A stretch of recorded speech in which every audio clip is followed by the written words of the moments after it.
Iran war.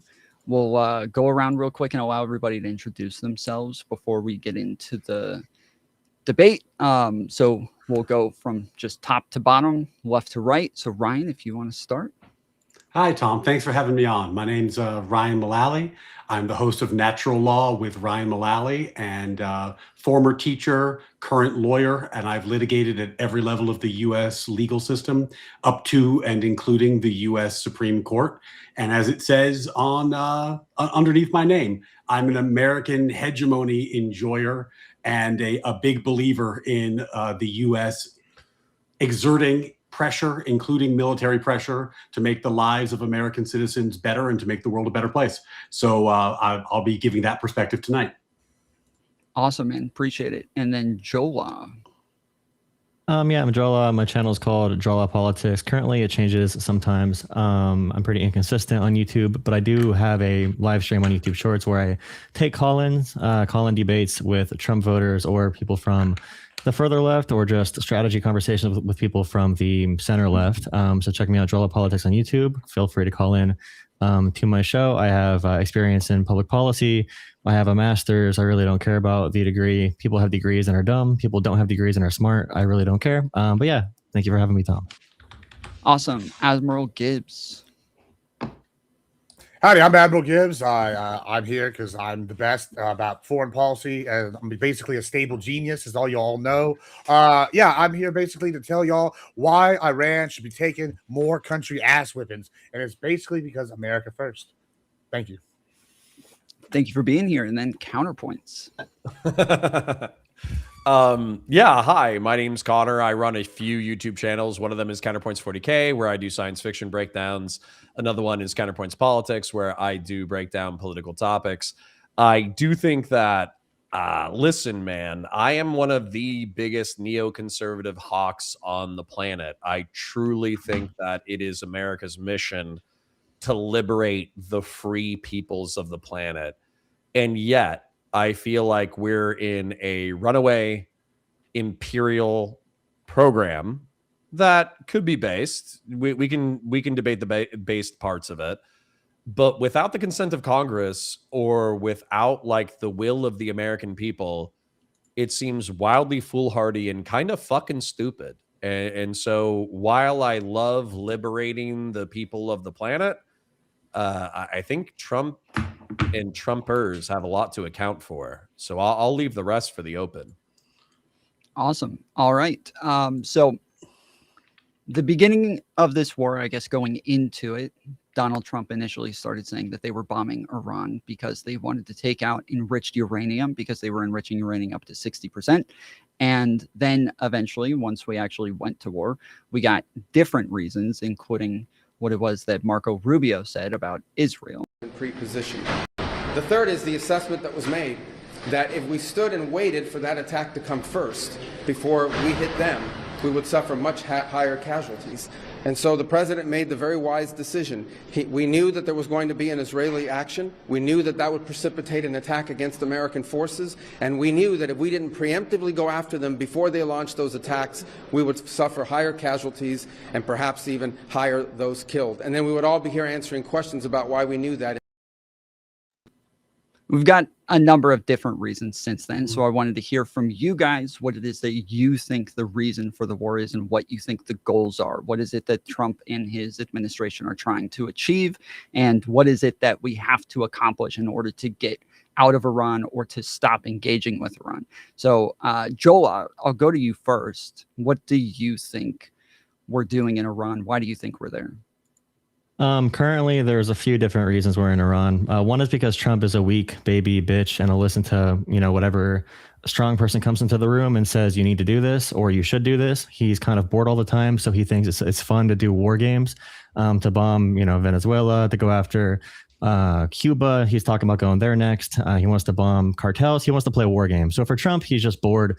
And the people around him they know he's a gullible idiot. Who they can just give a bunch of pleasantries towards and give gifts and flatter him, and he'll listen to them. And I'm sure Netanyahu has done that. Netanyahu tried getting Bush to do this, tried getting Obama to do this, tried getting Biden to do this. And the way that Trump is finally doing it with Netanyahu's guidance is probably the dumbest thing I've possibly, I've seen. In 4 weeks, we've depleted 850 Tomahawk missiles. That's like, I think, 20% of our total supply in America. We only make around 600 to 1,000 per year.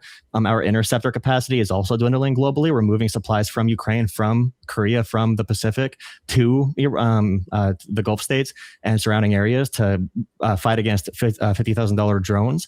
And Iran looks like the country that has all the cards here. America can bomb a bunch of stuff. We're bragging about how many people we kill, how many things we blow up. We also blew stuff up in Vietnam. We could blow stuff up anywhere. We're America. We know that. But when it comes to the actual strategy and strategic positioning, there is little to nothing there. So the reason why we're there, I definitely want to hear some more opinions. I think it is mostly dumb. I think many politicians have fun with this. And yeah, there are influences. Russia's benefiting, Israel's benefiting, and Iran's benefiting right now from America's dumb actions. Ryan, why do you think we're there?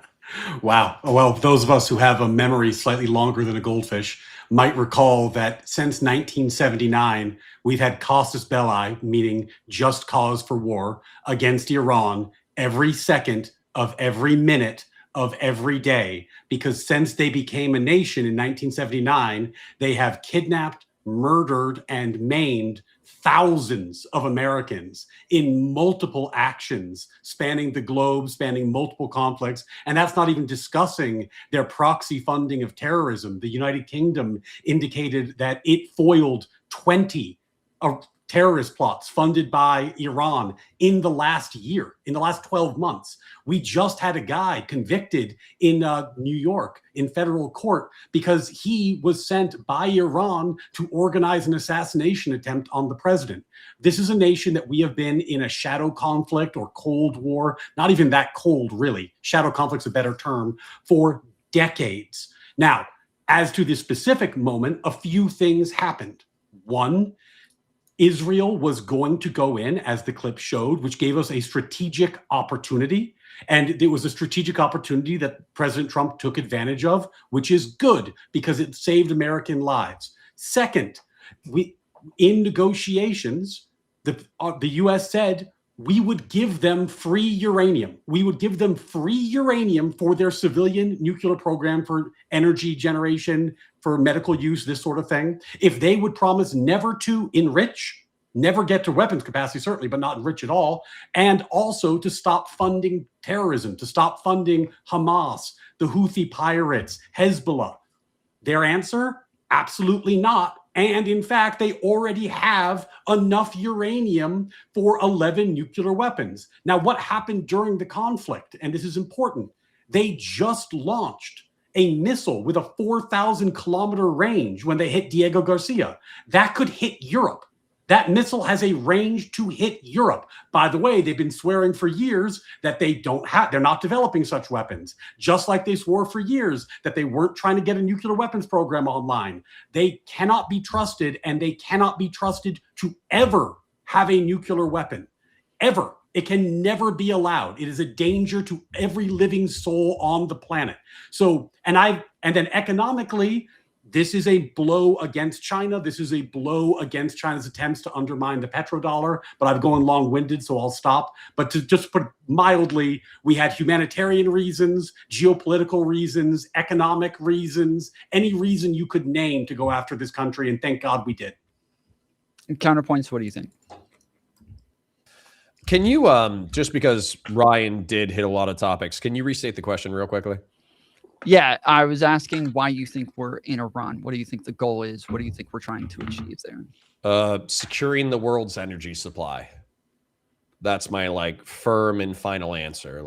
Good, bad, indifferent, doesn't matter. What all the things that Ryan just said are in service of securing the world's energy supply. It doesn't matter if we had a reason for war, they had a reason for war, doesn't fucking matter. Decapitating Venezuela, Iraq war, the war in Iran right now. It's all about that shit. Well, you were in the military, right? Were you ever deployed? Yes. And I served from 2006 to 2010. I was in Iraq in 07 and 08. And so did you feel like that was also over energy? Yeah, absolutely. So if you actually look at it, Osama bin Laden, who we took the fight to in Afghanistan, he cited our friendly relationship with Saudi Arabia and our interventions in Lebanon on behalf of Israel as his reasons for doing the 9/11/2001 terrorist attacks. And so I just see this as a further extension. When you look, it's effectively like there's 4 ideologies on the planet: Islamic theocracy, mixed economy capitalism, and liberal democracy mixed together, fascism and communism. Islamic theocracy is just another thing that we're competing with. And we have to make friends who are Islamic theocrats, who are willing to give us oil. And we have to kill Islamic theocrats who are unwilling to give us oil. Why, when you went and fought, did you think it was about oil, or did you think later? Oh yeah, man. You can go watch. There's like clips from Friends in like 1996. That's like G.I. Joe, G.I. Joe going to fight for America's oil interests in the Middle East and North Africa. We've relatively known that our international conflicts have been about energy for decades, easily. Okay. And then Gibbs, what do you think? Yeah, I mean, I agree with the petrodollar thing. I also want to include that this is a part of a larger global strategic realignment against, I guess it was BRICS. Now it's SYNC. It's got basically, we've taken out, God, I can't even talk today. Fuck, what's the country? Venezuela. Venezuela. Thank you, Jesus.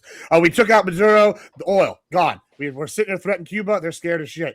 Iran, hey, listen, I drew this cool graph over here. As you can see, we have fuck around and find out. They've been fucking around for years. Now, the other thing is they've been taking ass whippings, right? And my stocks have been doing this, shooting through the moon. This is because it's part of a global strategy to get rid of the people that don't want the petrodollar, as well as bring manufacturing back to the United States. In Arizona, they just took the Shahed missile, and I think they're calling them American Eagles, based ass name, and they're sitting here revamp them, and now they're remaking them a little bit more pricey than they are, but way cheaper than anything we have, and we're using our own suicide drones against them, but better, because America, fuck yeah. They fucked around, they're finding out, it's fantastic. We also we're building a new USO facility down here in the Gulf Coast. It's going to provide millions and millions of dollars of revenue, potentially billions of revenue here in the great state of Texas, and jobs. All of this is great. We're bringing oil away, the oil petrodollar to all these countries, whether they want it or not. Fuck them. America is the superpower. We got 11 fucking super carriers. They can taste this dick and they can like it. It's about time that these countries owned up to the fact that there are little bitches and they exist only because we allow them to. And it's wonderful that these guys who chanted death to America and have supplied these terrorists with money across the Middle East and all over the world are taking this whooping. They're evil people. They kill the gays. So if you're on the left, you're for Iran, well, you're just in favor of genocide. And guess what? They also stone women. Hey, do you like women? I like women. I love them a lot. Bad ones taste better. And that's really all I have to say.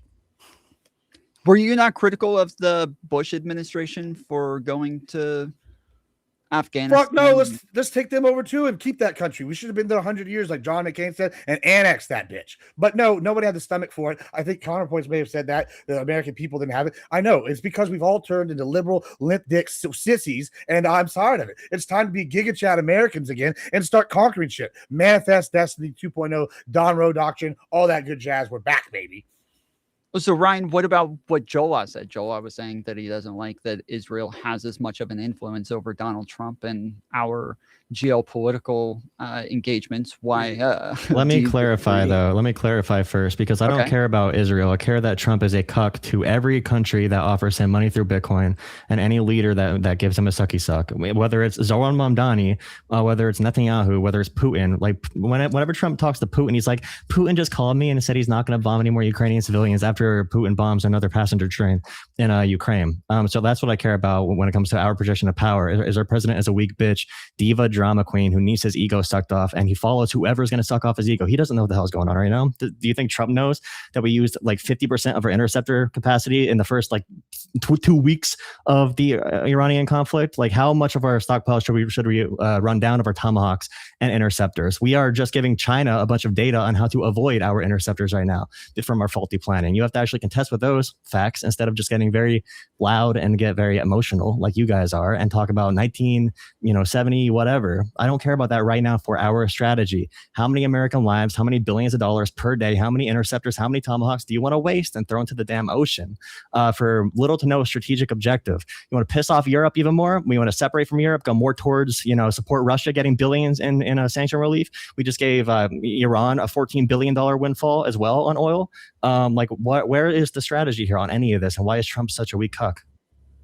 Okay, so Ryan, what is your response to Trump being such a weak cuck? That was more a rant than a clarification, but it's just not a rant that anyone should take seriously. Respond to one point. Respond to one point I made. Respond to a singular point I made. Tom, are you moderating this or not? Because if we're going blood sports, I'll go. Make him respond to one point I made. Just I've been trying. I wanted to hear on. I guess his main point was about whether or not. Whether or not. No, and Tom, I'm going to get there, but I'm trying to be respectful to you in the format of your show. If you want me to go blood sports, then I'll just go blood sports, and that's fine. I've been not doing it, so I sat in silence and let him. Okay, answer the question, sweetheart. Answer the question. Answer the question. Yeah. So moderating, yes or no?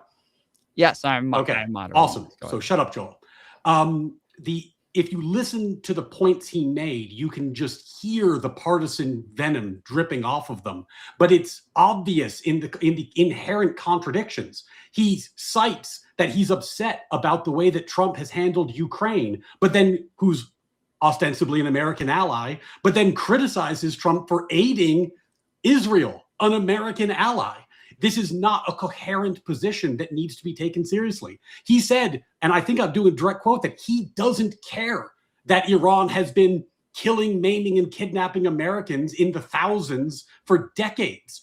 That might not be a thing that he cares about. It is a thing that the rest of us should care about. And we should care about it because if they get a nuclear weapon, they are going to use it. They are going to use it. They have developed a 4,000 kilometer range missile that can hit Europe. They lied about it. Why? Because they're going to use it. And furthermore, I agree with Connor. I agree with Gibbs that there is an oil issue here. It's more the petrodollar than it is the actual oil supply. But we should be honest about that because you know what happens if the petrodollar falls? Mass inflation, people starving, the financial markets crashing, Americans suffering.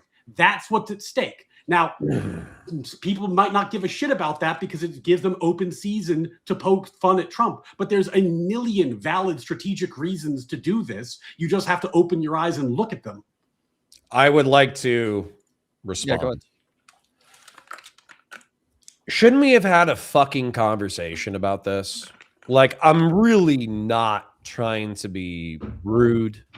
I understand that there's people, and I'm really not trying to be mean, I promise. But there's people like Gibbs who will like flip from no new wars to fuck yeah, America needs to be the global police because Donald Trump says so. But the truth is, like, at least a portion of the American Republic is not that retarded. And I remember that, like, leading up to the Iraq war, we had like 2 years of vigorous debate about weapons of mass destruction, geopolitical concerns, evidence, intel connections, Al-Qaeda connections. We had a debate for 2 years. And I don't remember a fucking debate. I remember we went into Iran like we were having like a normal Tuesday. And then we went into Iran on Wednesday. That's what the fuck I remember. So I don't remember consenting to this war. I don't remember consenting to $5 a gallon. I don't remember consenting to any of this shit as a citizen who votes in a democratic republic. Gibbs? Yeah, I mean, that's ludicrous. If you've ever watched any of my content, I've been calling for country ass whoopings since day one. So let's do a consistency check. And I don't think we need to go through fucking 16 million hours of content where I've said that. But hey, bad faith is off to a good start here today. I see. I mean, listen, these people are evil. And I'm sick of it. They also bombed Trump or tried to kill Trump or whatever, allegedly. And I don't know if you know anything about Trump, but he's the most petty individual alive. I knew that he was going to go attack them at some point. Also, we've been planning on taking them out since the Iraq War I. And then, Iraq War II came along and Bush and Rumsfeld, they all wanted to take him out. Honestly, Bush looks justified and vindicated now. Listen, ISIS was bad. Oh no, but they're gone now. But guess what? Libya, Syria, and Iraq were forming a little group together, going to form a super country. And guess what? Libya, Syria, and Iraq, the Ba'ath Party, they're gone now. Look it up if you don't believe me. This was their plan. That's why they did 3 stars in their thing. They're gone. Syria is basically a hellhole, which is good for us. A lot of smaller groups is better than one big group. Hezbollah is the weakest it's ever been. Hamas is basically wiped. Iran is on their last legs. Their missiles they're firing are going down every day. Strait of Hormuz. Oh no, oil prices are higher. Guess what? You know what will cause oil prices to go way lower over time is going to be if Iran doesn't fucking exist as an evil entity anymore, and we've bombed the shit out of all the resources along the Strait of Hormuz. Oh, Karg Island, that we talked about the goals for this. He said in I believe it's 86, I can find the interview, or 88, I believe. He said in an interview, Trump did, hey, if Iran ever fucked with me and I was the president, I would just go take Karg Island. These are his quotes. So when y'all act like he's not consistent, hey, maybe fucking read a book, you jackasses, and you can understand what he's going to do. Because unlike what y'all say, he actually tells us what he's going to do all the time. Y'all just aren't intelligent enough to read a book and know this. But hey, that's fine. I'm a retard, not the guy who can't read. So Donald Trump I'm just going to say that there was no new wars, right? I'm just going to say that. I told Tom. Admiral Gibbs and I are oil and water. I don't enjoy speaking to him. I was going to be not sober tonight.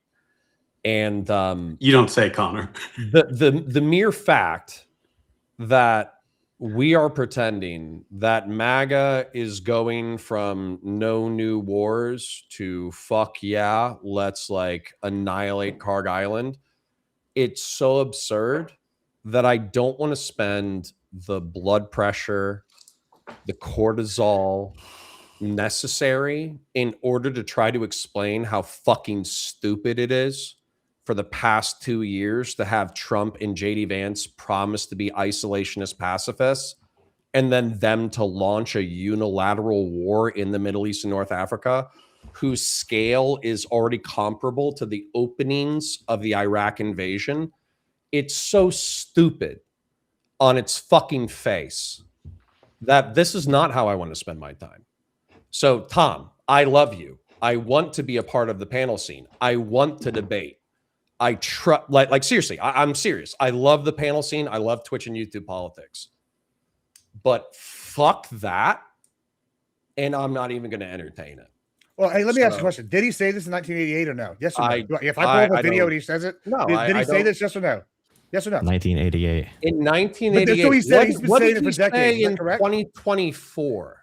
Did he say this in 1988? If he became president, then Iran acted out. The first thing he would do would take Karg Island. What did he say in 2024? Okay, so we're gonna be bad faith, and you're gonna act because you're all gonna keep quoting. Yeah, that's not bad faith. You're retarded, bad faith. and this is why I don't want to talk. You can keep saying this once again. Tom, I'm the one who's read all those books. Looking forward to the next one, but fuck Gibbs and fuck his 180 bullshit. Okay, I mean it's not 180. Once again, I've been consistent the whole time, and this is once again I want to point this out. Look, guys, that's Paul Poseidon. This is what we call bad faith in debate. When I bring up a point and I say, hey, he said something, and I can provide the literal video of him saying this, and this is something he said for decades he would do, and then they go, oh, it's a 180. What's more consistent? The guy who said he was going to do something for decades and then actually goes in there and looks at ass, or hey, a campaign promise where he's like, hey, no new wars if possible kind of thing.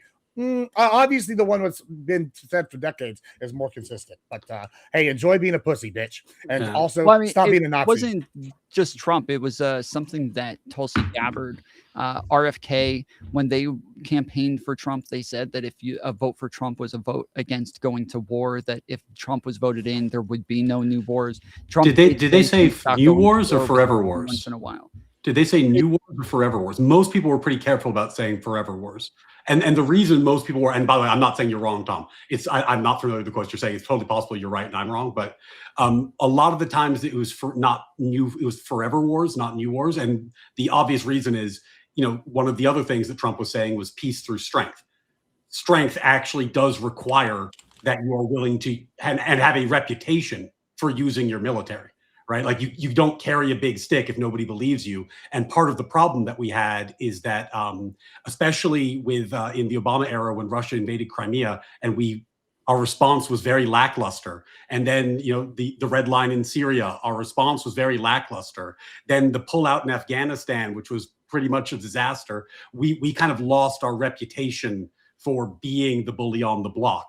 And if you want to have peace through strength, you have to have a reputation for being the bully on the block. So I wasn't surprised by it, I guess is my long way of saying, but also I'm not like a no new wars guy, and I'm not exactly like a MAGA guy. So I'm not the person who was, if someone felt betrayed by that, it wouldn't have been me. So that's not, it's not something that I've been deeply concerned about. Well, Yeah, we I could would take just- a second and allow them to speak. I am the candidate of peace. I am peace.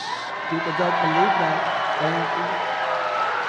A vote for Donald Trump is a vote for a man who wants to end wars, not start them. We do not want war with Iran. We actually want peace. The Iranians are clearly not very good at war. Perhaps they should follow President Trump's lead and give peace a chance. Kamala's campaigning with warmongers like Liz Cheney. How do you think that is? She picks Liz Cheney, whose father virtually destroyed the Middle East. Liz Cheney, she talks big, oh, I want war. She always wants war. Every time I was with her in the White House, we should attack this nation, that nation, nations that people never even heard of, we should attack. She's a big tough guy. She sits back in Washington, oh, we ought to go and attack Iran, Iraq. We're going to attack everybody. That's why I broke up with her. All she wanted to do is go to war with everybody. These war hawks, they want to draft your kids to die in wars, and they will never fight themselves. We'll stay around the country for 15 years, just bomb the hell out of everybody, make everybody miserable. Nobody knows why we're there, the wars that never end. These endless wars that we've been in, I've gotten us out of so many. We don't want to get into wars. We're tired of fighting. I'm the only president in the last 84 years that didn't start a war. Under Trump, we will have no more wars, no more wars, no more wars. We will have prosperity and peace. We will have prosperity and we will have peace. Remember, I'm the president of peace. They said, he will start a war. I'm not going to start a war. I'm going to stop wars. He's going to start a war. I said, no. My rhetoric is going to keep us out of wars. And that's what happened. I would like to respond to that. I think that this is important. One, I'm going to read the quote from 1988. I think it's important. Donald Trump on how to handle Iran. I'd be harsh on Iran. They've been beating us psychologically, making us look like a bunch of fools. One bullet shot of our men or ships, and I'd do a number of cars island, and I'd go in and take it. This is the Guardian 1988. Now, if you watch this video, this is a drastic misunderstanding that the left does. And I think it's because they all like dick tuckers, and they don't understand what peace through strength means, right? And so when he's saying he doesn't want to have no new wars, it means he's trying to prevent them by carrying a big stick. But it doesn't mean he's going to be a bitch. When he says, oh, Iran's causing all these problems, it's like, oh, I'm going to go in there and beat their ass so bad that nobody's ever going to want to fucking fight us again. That's kind of what he's saying. And we see J.D. Vance say the same thing. He goes, oh, man, if I was Iran, I would listen to all these people that say they want peace because they're not very good at war. And they're demonstrating that now. They decided to fuck around, and now they're finding out. It's really that simple. So this is a bad mischaracterization.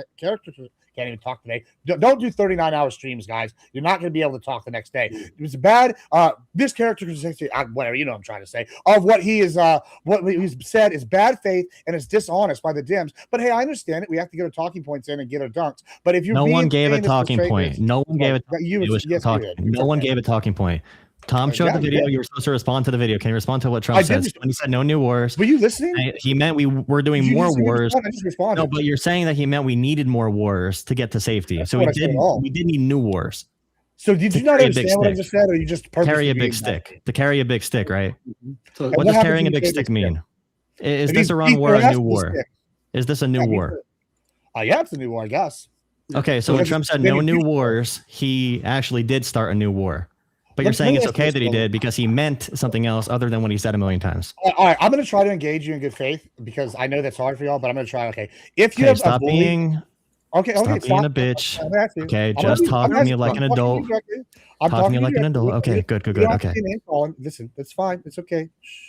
I'm not name calling. So, if there is a bully in your neighborhood and he's beating people up and he's always going to keep beating people up, and I go over there and I'm saying I've got 50 years of MMA training and I'm fucking roided out, and you say, hey, can you beat this guy up and tell him if he beats anybody else up, that's going to be a problem. And I go over there, whoop his ass, and he stops beating people up. Is that more? Is that going to cause more or less fights? Well, I see the big issue, though. I'm talking about Tomahawk missile supply. I'm talking about interceptor supply. I'm talking about Americans dead. I'm talking about our military being overextended. And you think that it's a game on a playground. You think it's a bully on a playground. That's why people voted for Trump, because people like you convinced them to think like little kids and think emotionally. That's not how it works right now. China and Russia are getting us into a trap right now. We're relieving Russia economically. We're relieving Iran economically. We are hurting our allies in the Gulf states. We're hurting our allies in Europe. We are only helping China and Russia, BRICS nations. We are hurting our ability as a currency to function globally as well. Okay, when Trump does all this stuff, he gets paid off by China and Russia and all these different countries. They are benefiting directly from what we are doing with Iran. I'm talking about Tomahawk missiles. You're talking about playgrounds.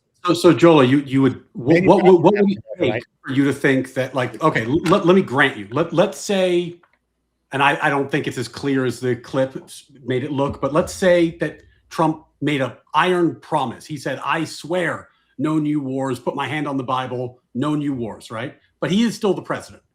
How close to a nuke would Iran have to get before you would be okay saying, you know what, we should do something about that? How many Iranian citizens do they need to butcher in the streets before we do something about that? Like, what is your criteria, Joel, for when it is warranted to actually use American military force and, yes, risk American lives to do something that needs doing?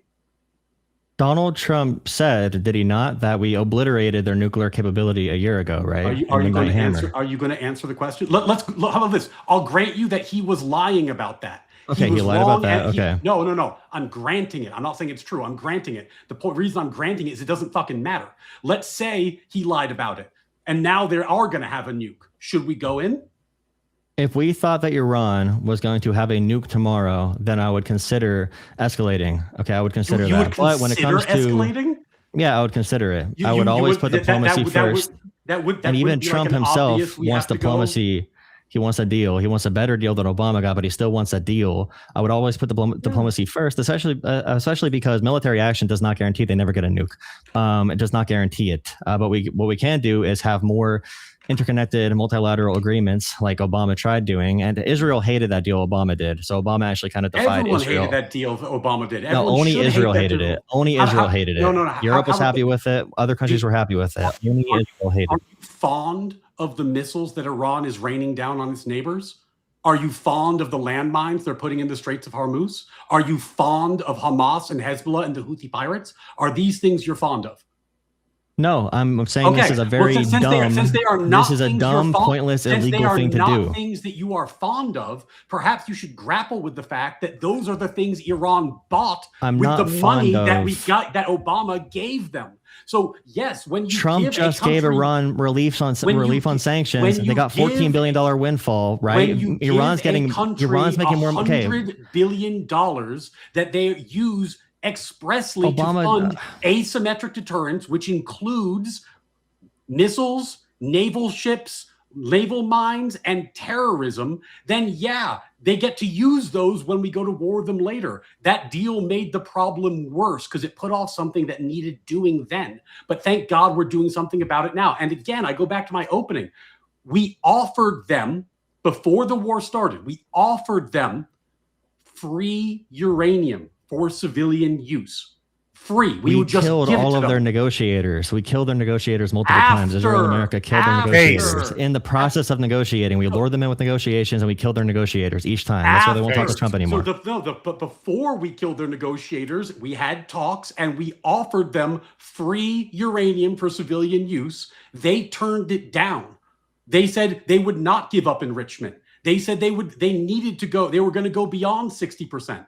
Why? The reason why they won't give up all of their capacity to enrich is because they see what happens to countries like Ukraine. They see what happens to countries like North Korea, which is nothing. We don't go near North Korea. We don't touch North Korea. We don't bomb North Korea. Now, when it comes to Ukraine, Russia will go and bomb Ukraine. Ukraine gave up their nukes, and Trump questions every day if we should be supporting them. Iran's not going to ever give up all their capacity because that would mean that we would just take over the entire country. So from their own perspective, from their negotiations, they would not give up all capacity to enrich. But our intelligence intelligence so you confirmed. grant that their and we just had capacity is Joe that they Kemp. would We like just a had nuke. Joe Kemp resign. We had Joe Kemp resign, which I don't like Joe Kemp. But we had multiple intelligence sources. The only intel that told us that Iran was anywhere close to getting a nuke was Donald Trump and Israeli intel. American intelligence never confirmed that whatsoever. All American intelligence, all intelligence with our European allies confirmed Iran was following the nuclear deal. They all confirmed Iran was not close to getting a nuke when we bombed them in Midnight Hammer, and they're not close right now. And what we're doing right now is separating us from our allies even further. We're making Iran more radical. A country of 90 million people will not just disappear.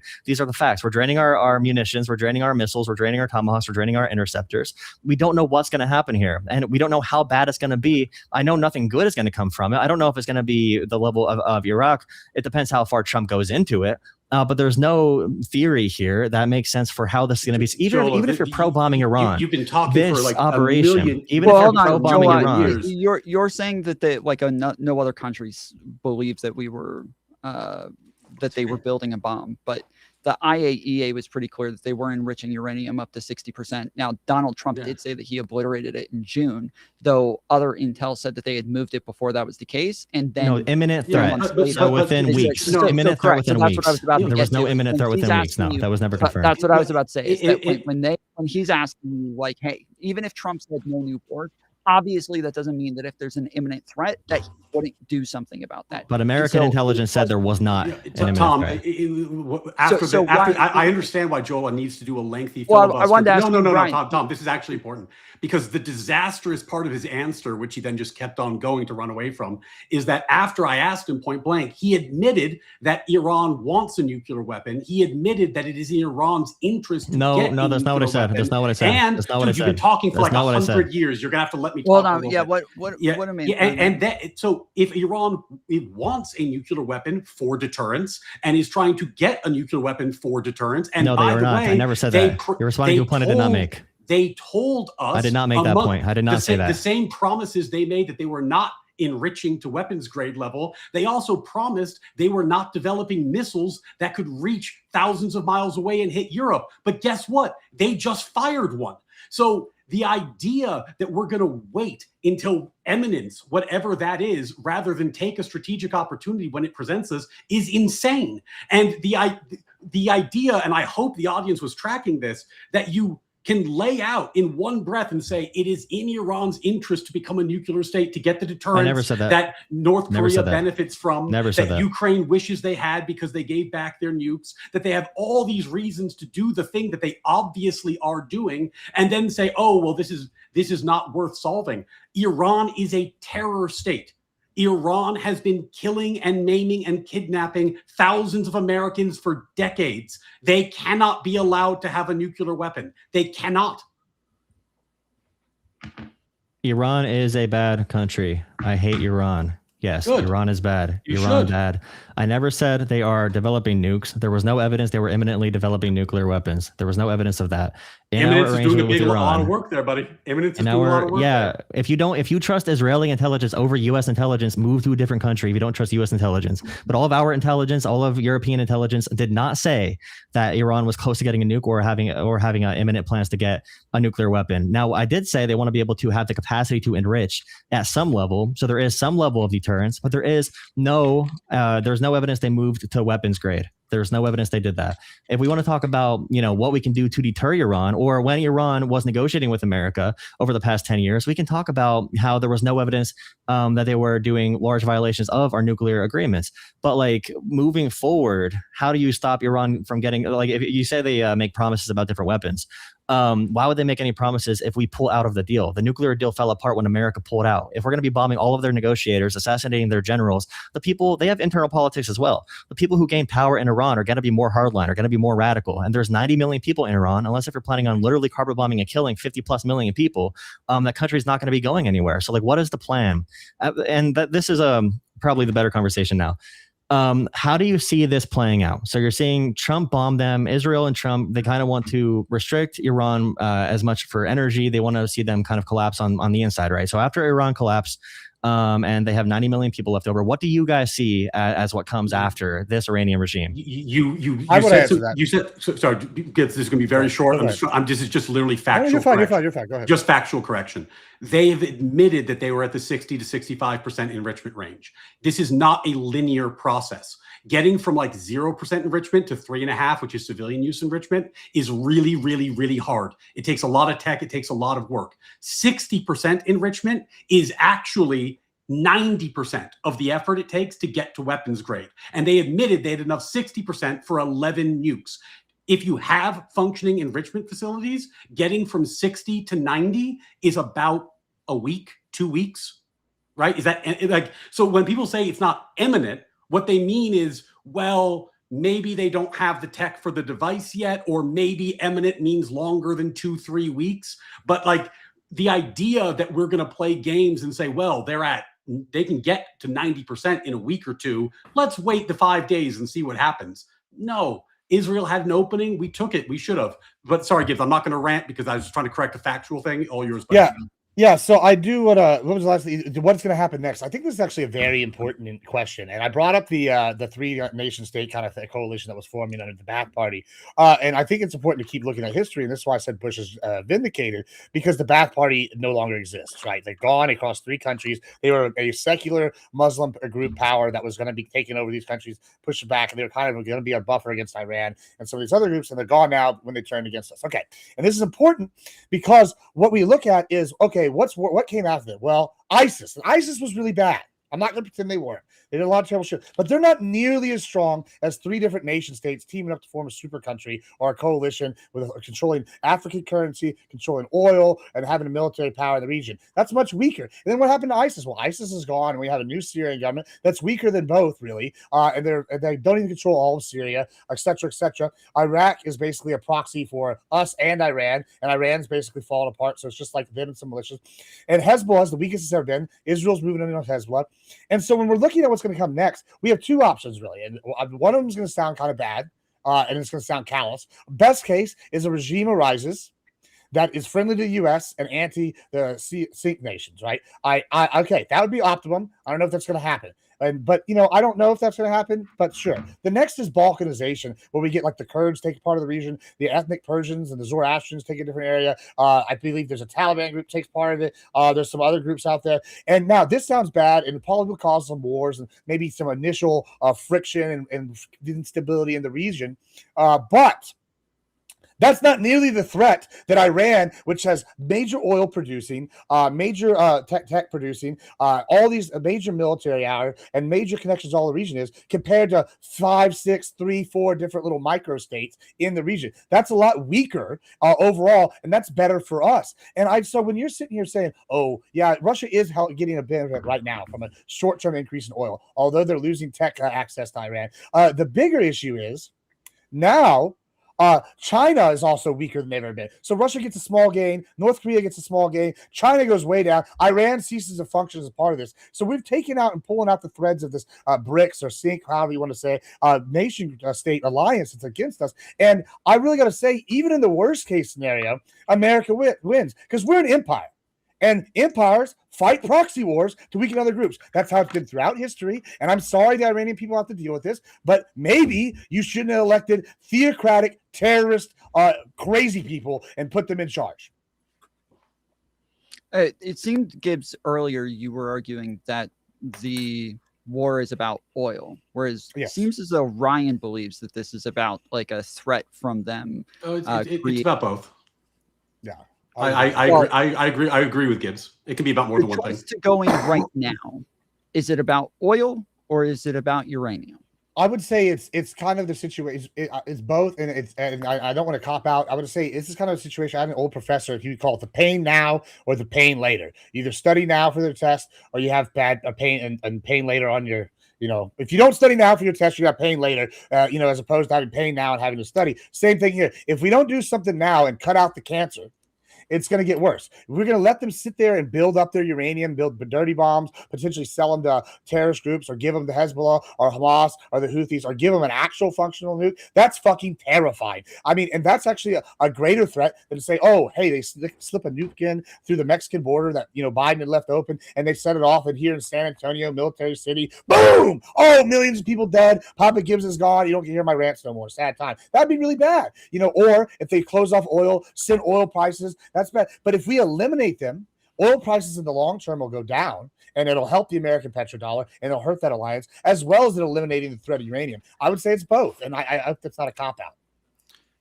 Yeah, I mean, I think we can have multiple strategic reasons for doing the same thing. It's not weird. Like, I think that, like, Sure, but I'm asking about the timing. Like, if we're going in now, my understanding of the timing, if you were going to like put the pieces together, is that we have a geopolitical interest, as Gibbs was explaining, in breaking BRICS, in breaking China's attempts to decimate the petrodollar and replace it with the petro-yuan, which would have devastating effect on the American economy. So we had that reason for a long time. Then we went into negotiations, and during the negotiations, Iran said some pretty crazy stuff, as was reported, you know, by our negotiators in those meetings, and which I was talking about earlier. And at that point, Israel told us that, you know, as you put up the clip from Rubio, that they had intel, they had an operation capacity, they had a window where we could do something like take out 100 of the top leadership in one strike. So, you know, and then, you know, if you think about how these decisions are actually made, it's not like it's a podcast where people are like, what is the reason? And it's the only reason. I think there's all these things go into a matrix, and then this is presented to the president, and he authorizes it because, you know, there's all these strategic considerations that warrant it in favor. You know, some people even think that he had Tucker Carlson into the White House because everyone knows that Tucker's opposed to the war, and it sent a little bit of a false flag up. Who knows? The point that we don't have the intelligence briefings, none of us do. But in terms of the way that I've seen it reported, that would be the lead up, that we have backdrop strategic interests, and then we had an opportunity present itself.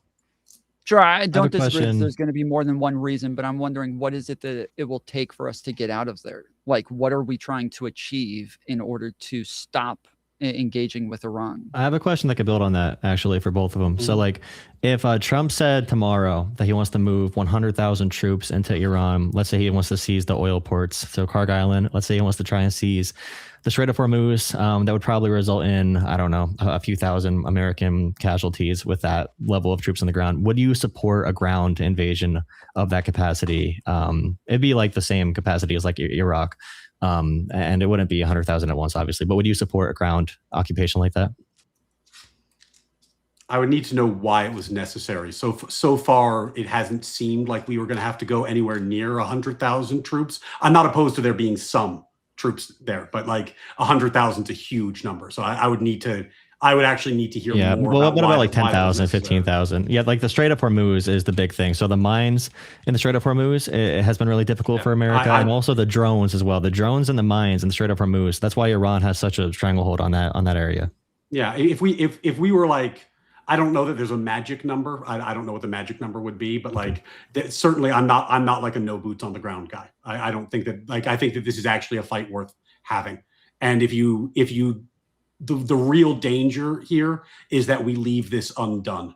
Like if we do this and then we have to come back and do it again in a year, that's really shitty. And it's like we've achieved air superiority. We've achieved massive decimation of their leadership and of their military capacity. You know, they have asymmetric deterrence that's still in place, but ultimately, like, we are obviously winning. So if you're obviously winning, you should finish the job and win. I hope we can do that without 100,000. That seems like an awfully big number, but I mean, it's not that. I mean, think about the size of Iraq and Afghanistan. I mean, you probably don't know those exact numbers, but like, let's say a population of like 40 or 50 million people versus 90 million people. The occupation, and it's a much more advanced military. I mean, when it comes to Iraq and the development of Iraq and Afghanistan, just in terms of how together they are as a coalition, like the IRC, the technology they have available to them, they have support from Russian intel, from Chinese intel, from their financing, from the equipment they get from Russia and China. So they have a lot more capacity than Iraq or Afghanistan had if they wanted to fight back against Americans occupying. But that's my main question. And if there's nukes there, if they might be getting nuclear weapons, and that's the biggest threat to humanity. I mean, at that point, you would probably say any number of troops that it takes would be necessary, right? Like any number that it takes.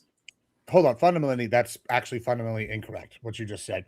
Iraq was the 4th largest military in the world at that time, with the most advanced air defense systems in the world, according to them and according to many others outside the U.S.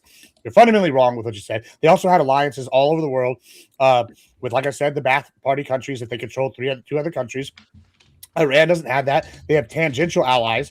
So when you say this, they also, we know Iraq used chemical weapons. They used them on us. They used them against the Kurds. They used them against Iran. We know this, just so you're fundamentally incorrect. Also, I want to point out another reason you keep mentioning over running out of missiles. Manufacturing in the U.S. is a good thing. I already brought that up in my opening. Big fan of that.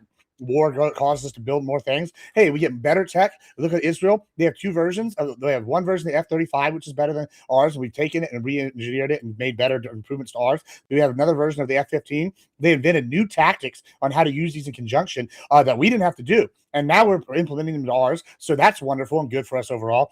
And then you brought up all these other things. Yeah, you just fundamentally don't understand the foreign policy picture over there is what it seems like. And this is not really a bash, but it is confusing. And the reason why it's so confusing is because Iran works with the shadow fighting. They're very like asymmetrical warfare. They're not very good at fighting actual wars, as we're seeing now. They had all these drone strikes, all these missiles. Those have gone down. I think yesterday, the day before, they launched like 4 missiles and like 20 drones. Ooh, scary. Like, I mean, they're just getting asteroids. And yeah, Ryan brought up a good point earlier about the Diego de Garcia attack.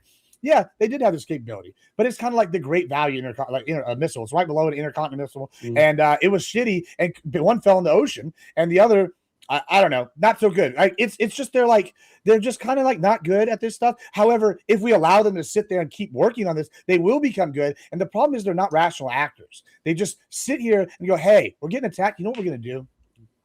We're going to bomb everybody else in the region and make them hate us more." Like, they're lucky the Taliban is getting in a war right now, because if they weren't, the Taliban was talking about invading them, like because of the water stuff going on. Like they're just in a really bad position, and now is the time to take them out. You don't let evil people spend time and get stronger. You kick them while they're down, and you take them out. You cut off the head of the snake. Okay, so earlier, like Donald Trump was initially saying that it was about them not enriching uranium. Then eventually it was talking about their leadership and wanting to eliminate their leadership. And then he's also talking about making sure the Strait of Hormuz is opened up. How long, is there a limit on how long you guys would accept this war to go on, to where even if you were under the impression, Ryan, that Trump was promising no forever wars, well, how long can this go on before you would consider him breaking his promise? I don't want to pull a counterpoint or counterpoints, bro, but like if you're gonna like just saying that Iraq 2000s is compared to Iran 2026, like that is the most brain dead low IQ take you can possibly have, and you're gonna call me dumb for it. Like I don't know if I could talk. This is ableist. I don't know if I could keep on doing this. Like this is not cool. Like you can say that, but sanctions Iraq was under for all those different years. Do you know that the cash flow into Iraq compared to Iran now, the freaking the relationship of China and Russia supporting Iran? Like that's where I was going. Russia's a bitch. Russia can't even win a Hold on, wait. That's also, that's where I'm going with my question, is because if we're talking about like no forever wars, right? And the people want to keep comparing it to Iraq and things like that. Obviously, Iraq is something that Donald Trump was very critical of, and like talked about how horrible the Bush administration was and how bad Obama was for allowing it to go on. There seems to be a line, right, for MAGA, even if you were under the impression that it wasn't no new wars, but no forever wars. Like, at what point is this too far? Well, I would just like to respond, if you don't mind, just real quick, and then I'll turn it back to you, Tom, just because I was called ableist. Listen, I know we all hate AI, but I'm just going to read a quick AI thing because I think we can trust it on here.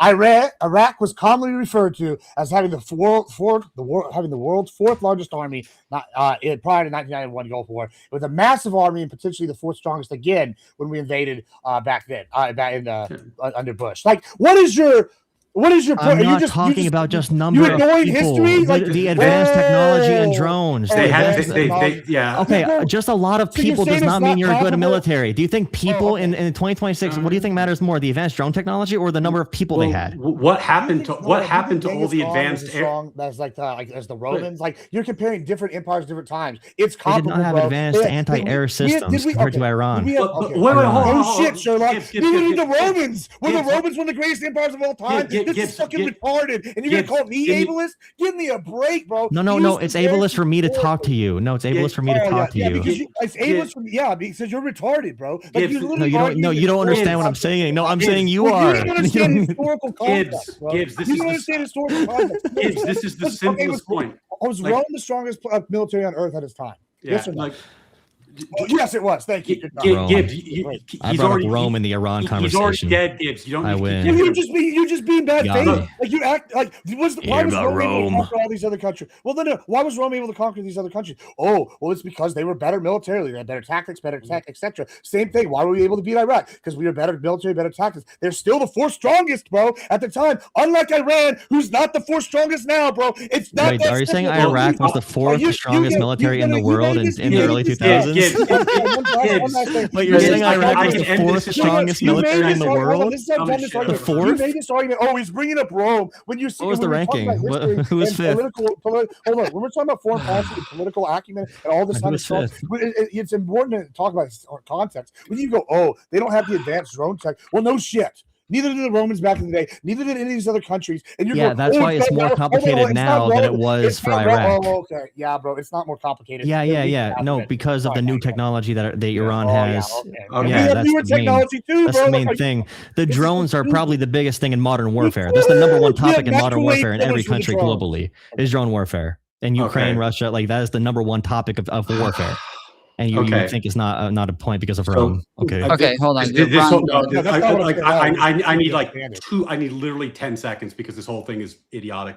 The highest technology that their military had were the anti-air systems that China installed that we fucking obliterated. So what are we talking about? Like we've already obliterated their we have total air dominance. So whatever technology Iran had is irrelevant. What? Because why can't we move boats through the Strait of Hormuz though? Why can we not move boats through? Why can our navy not get within 1,000 kilometers of Iran right now? Do you understand the difference between air and water, my guy? What's the main issue with Iran that we need to tackle? No, seriously. When I say we can wipe out Iran in the place where it doesn't matter, but we can't attack their oil or their shipping lanes. We can't attack the Strait of Hormuz. What's the point? Between air and water, is this? I'm not sure if this is not clear to you. I can spell it out. Yeah, in this conversation, anti-air versus the water. Yes, the water is the big topic right now. Their biggest chip, their biggest card on the table is the Strait of Hormuz. Yeah, their mines in the water and their drone warfare. Yeah, that's the number one thing right now that we're worried about economically. 92% of their navy. All right, we should move our boats through that. Why can we not move American boats through? Because that's where the 8% is, you idiot. Like Argentina, so how long will it take to do this? Okay, how long will it take then? Like how when are we going to be able to? Well, that was yes, that was my question. No, man, we don't have intelligence briefings. But that was my question. It's like, how long do you think it's going to? At what point would you say that this is becoming a forever war? This is something that is like taking too long. It depends on the goal, not the weeks. Like the criticism of the Iraq War that I think is the really fair criticism is that what we attempted to do was build a democracy. And I think we've learned that we are not particularly good at that. And even if we were good at that, it doesn't work. Like you can't build democracy for countries. So if for example, our stated goal was like boots on the ground until we can build a fair and just society in Iran, you're going to be there literally forever. And that's insane. I think that you measure the duration against the goal that you need to achieve. And I think Jola was right about this. Like if the issue is nuclear terrorism, that justifies a lot more. If the issue was like economic, geopolitical, strategic, break bricks, etc., that wouldn't justify as much. If the issue is like build a democracy, because we know that doesn't work, that would justify even less. So it would depend Sure, what but your goal the was. reason that I'm asking is because obviously with Iraq, like we were told that the goal was to stop them from having WMDs, right? Obviously, that wasn't actually the case, and that the bigger criticism with Iraq was that we just didn't even know why we were there or what the goal was, and it turned into us just being there for a very long time to achieve who the fuck knows what. Yeah. In this case, I feel like we're in a similar position where we don't know what the actual goal is. We don't know what it is that Yeah. we're there to achieve. And so I would like, are we supposed to wipe out the entire leadership? Are we supposed to get a new deal that is like equivalent to the Iran deal from before? Like Trump said before that the whole goal is that they're not allowed to have a nuke. Then he said the whole goal is that they're not allowed to enrich uranium. Now he is back to saying that they're not allowed, that as long as they agree not to have a nuke, that they'll stop. Like, what do you believe the goal is? Right Yeah, I think right now the goal is to kill their leadership and replace them with different leadership and break their military capacity until we have enough leverage that somebody is going to show up and actually be willing to put together a deal that's worth having. If I don't know what we're going to get, I'm obviously none of us have these intelligence briefings, but were it me, I think the deal that Trump offered at the beginning is really, really fair and good. Like, you don't enrich uranium ever, and we will give you free civilian use for uranium. You want to use it for medicine, you want to use it for nuclear power plants, have at it. We will give you 3.5%, whatever it is the civilian limit is, and you can have it for free. And but you're not enriching anymore. That would be my non. I just don't get how we don't trust them with like the Iran nuclear deal, but we trust that they'll give us all of their nuclear supply. Like, why would we ever trust after we bomb them and destroy their desalination plants and poison their water and all that kind of stuff? Like, why would we even after we bomb Iran, and it is possible we keep on bombing them and they never give up because they are fighting for their country. There is nationalism in Iran as well. There's a lot of hardliners who would not give up, no matter how much America bombs. Then we're going to run out of bombs possibly, or not be able to move forward with it any further. But like, even if we did bomb them to a point where they say, all right, no more uranium, how can we trust they don't get more capacity? Do you want to have inspectors like Obama's deal, and I don't know, just further like Obama's deal on steroids? Is that what you're looking for? Yeah, I'm looking for Obama's deal on steroids, but I'm also looking for a geopolitical choke where we're not funding them and we're cutting them off from the petro-yen, we're cutting them off from China, we're cutting them off from the flow of money, because what they've shown and what they did with the money from Obama's deal was invest in asymmetric military, and asymmetric military is a long-term problem. That was the main criticism of the Obama deal, the JCPOA,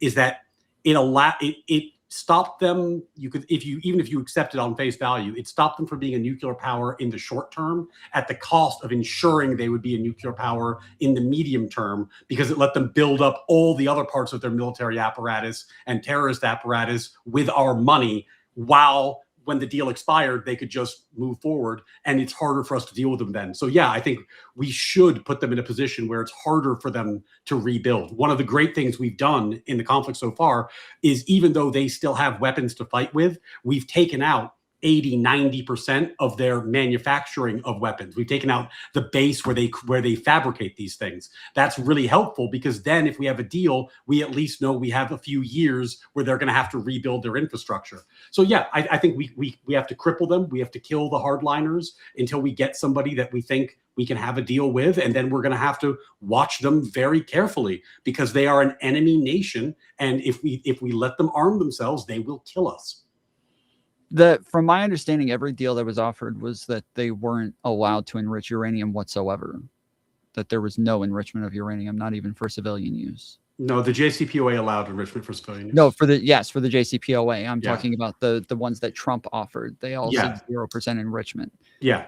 It sounded like you were saying a minute ago that they would be allowed to, that they were offering them to enrich for civilian use. No, we were offering to give them the uranium. Because if you don't let them enrich at all, the criticism they'll say is, well, we want to have nuclear power plants, or we want to have X-ray machines, we want to do isotope research in our hospitals. Civilian use is like 3.5% enrichment and below, and we offered to give them that for free. Rather than them enriching it themselves, we offered to give them the uranium for civilian use so that they wouldn't need an enrichment program. Because it is okay that they would provide the nuclear fuel for them Yeah, but they don't have an enrichment program, because one of the things that came up earlier, getting from like natural uranium to 3.5% is like really, really hard. But then you've got to get from 3.5 all the way to like 90 plus to be weapons grade. So the concern with having the enrichment facilities is when you have the enrichment facilities, you have the enrichment facilities. You can keep running it and you can keep refining it. If they don't have the enrichment facilities and we're actually giving them the civilian use uranium, it's a lot less threatening. It's not a perfect solution, but it's a lot less threatening than the alternative.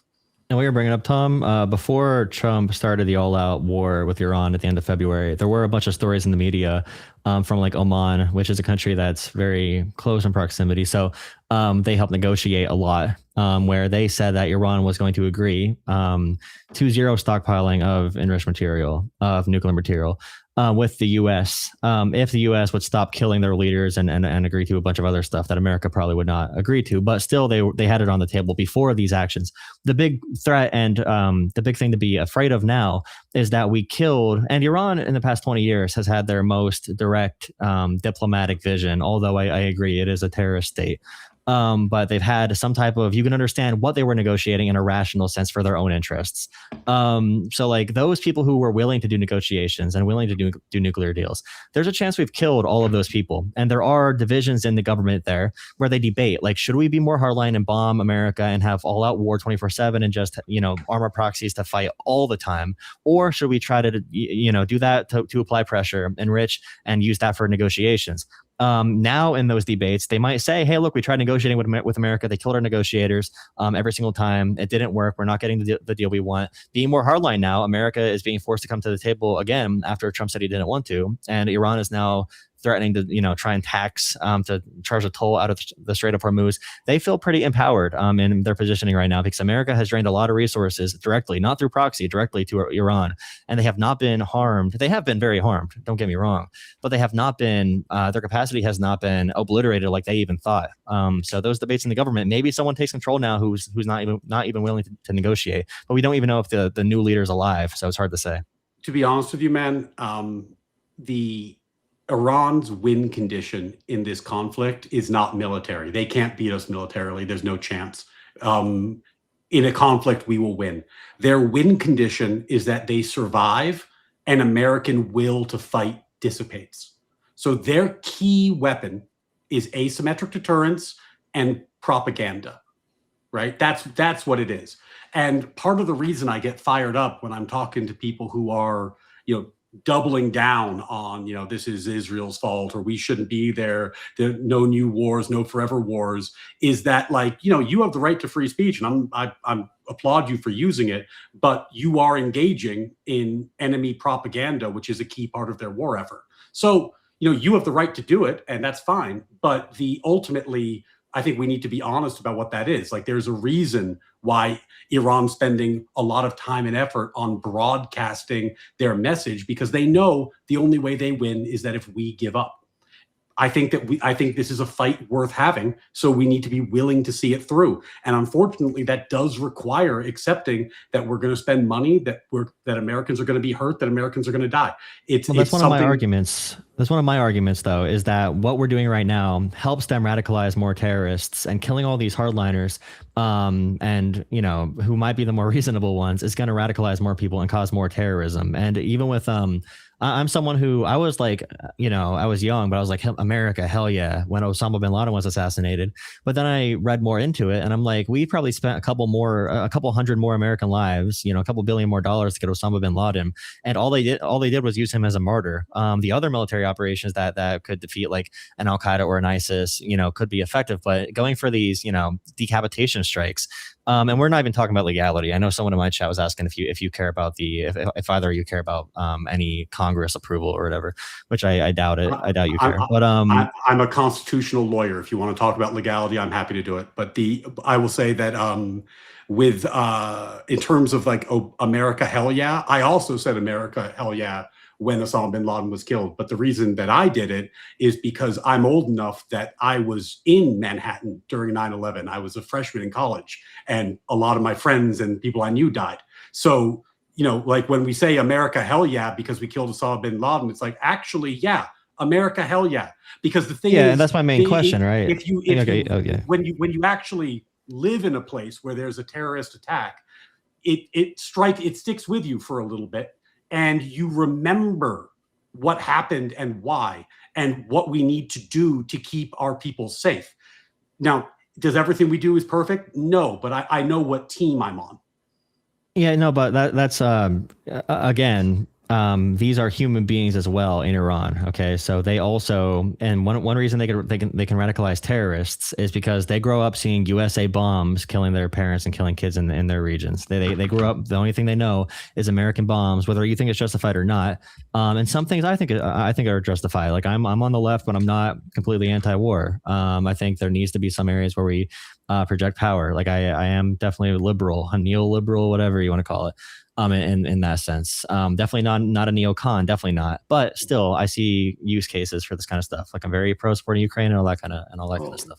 I mean, so like, yes, we bombed and killed them, but my guy, I don't we're doing strikes right now. Why are we bombing civilian infrastructure? Why are we bombing? Isn't that gonna, if we kill all the leaders and bomb civilian infrastructure and bomb little girl schools, that's gonna radicalize more people to become terrorists, right? In the year of our Lord 2026, who has killed more Iranian civilians, us or the government of Iran? Yeah, but we shouldn't be helping the government's propaganda by us killing people too. You could answer the question if you wanted to. Who's killed more Iranian civilians? Us or their own government? I don't know the exact numbers, but I know what America should be doing. It's them by a lot. They've killed. We shouldn't be doing that either, 8 though. and 30,000, depending which estimate you use, of their own citizens for protesting. They killed their own citizens for. So, like, if you're going to talk to me about, like, oh no, the Iranians are people too, I agree with you, they're people too, but they live under a theocratic hellscape with their government. We're bombing civilian infrastructure, though. We're hurting civilians there. They killed their hurting own civilians there. We're not just targeting. We're targeting their civilians. Why are we targeting civilian desalination plants? It's not just. Why are we killing civilians? That's my question. Why are we killing civilians? Why are we doing that? Why are we bombing desalination plants in their water supply? That's my question. Hold on. Let me ask you a question. All right, and this is going to be maybe sound dumb when I first said, do people drink water? Yeah, they do. Are the people that make up the Iranian military people? Yeah. Oh, so it's a valid military target. We should take water away from children in Iran because their military also drinks water. I'm sorry. It's fucking war, bro. It is big brain. Listen, I'm sorry I'm not like you and I live in this happy-go-lucky world of sunshine and rainbows. War fucking sucks. You want to help terrorists recruit more people. Hold on. I don't want to do that. You're helping terrorists right now recruit people because they say America's bombing our civilian infrastructure. Okay, I guess we're doing blood sports now. I don't know. I'm saying I'm sitting here hearing what you're saying, and it's clear you have like this fanciful idea of what war is like. Blockades, they are a legitimate strategy. Taking away resources, that's a legitimate strategy. Are people going to suffer if we take away their ability to produce oil? Yeah, they're not going to have jobs. There's going to be less money. There's going to be less food, all sorts of things. That's going to happen. That's war, bro. And so guess what? If you can't supply your troops with water, guess what? They can't fight. And that sounds sad and sounds bad. They still have water, right? Who's going to get the water? Okay, if they have a lack of water, do you realize they'll take it away from the kids and give it to the troops? Do you realize the first people who do not have water are going to be the kids? They will not give water to the kids. The troops will get the water first. They have the guns. They'll have the resources. You're just you're hurting Iranian civilians for no reason, and you're radicalizing more people against America. Once again, this is just showing your lack of knowledge regarding history. How many sieges have been won due to the people? I don't know where you are right now.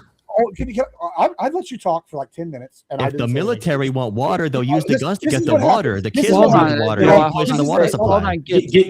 Hold on. The problem right now is that it seems as though Joel is saying that this is unjust regardless. I would like to answer in favor of it. It's dumb for America too. It's making America lose more. We're losing to terrorist propaganda. Hold on. The only hold on. Stop. Hold on. So I'm trying to get, and it's also wrong to kill kids.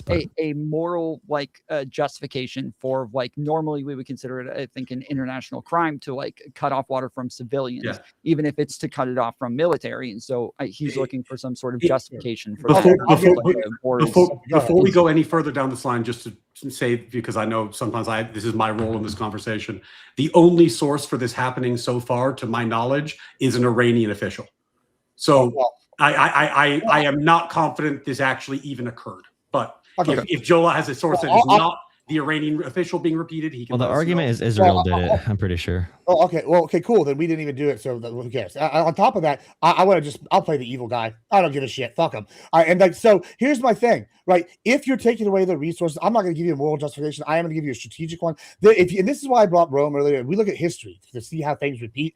If you cut off supplies and people suffer, how many wars have been won from the inside when the people suffering finally had enough of their evil government going, hey, we're not going to capitulate. Oh, hey, y'all were shitty anyway. Maybe we should revolutionize and fight. Oh, hundreds, thousands of wars. So what Jola is doing right now is he wants to focus in this narrow framework for talking points instead of looking at history and seeing how this tried and true tactic has won time and time again. More people might actually be saved by this because people might reach a level of suffering faster that they actually act faster, because the whole fastest way to get somebody to leave sloth is to sit here and cause them a little pain. And guess what? If they go, hey, we've been getting killed in thousands of numbers by the Iranian government directly, and Iraq and Iran, all these other countries are sitting here going, hey, we can do whatever we want and we don't have any repercussions from our people, they're going to keep doing it. So if we go in there and we cause them a little bit of suffering, which is already in addition to what they're causing them, these people might get off their ass and do something about taking out these evil theocratic leaders. And when we're sitting here degrading their military capabilities, yeah, I say it's a perfectly viable strategy. And I'm sorry, you're sitting here moral frogging whenever you're sitting here saying it's okay for them to kill all these other people the whole time and not do anything about it. So forgive me for not believing your high horse and saying that it's a talking point, because you don't give a shit about all the gays they killed. You don't give a shit about all the women that got stoned to death. You don't care when they protested, they shot them in mass. The only gay I care about surviving is you, buddy. If you're alive, you're the only gay I care about. So, hey, come here, sweet cheeks. So just okay, I got it. Just so that we can be very, very clear about what we're talking about, like the desalination strike. I mean, I don't know whether it happened, but the sources that I've seen so far are only on the Iranian side, and therefore, in my mind, not yet credible. Who knows? But if we're worried about kids, and Jola, I heard you say that you were very worried about kids. One thing that we do know for sure, because there's been a documented history of it for decades, is that Iran employs child soldiers in their war efforts. So amongst their many crimes against their own people, including, as Gibbs just referenced, the just shooting them in the street for trying to speak publicly against the regime this year in the thousands, they will also predictably use children in war. And let me give you the sneak preview of how this is going to look.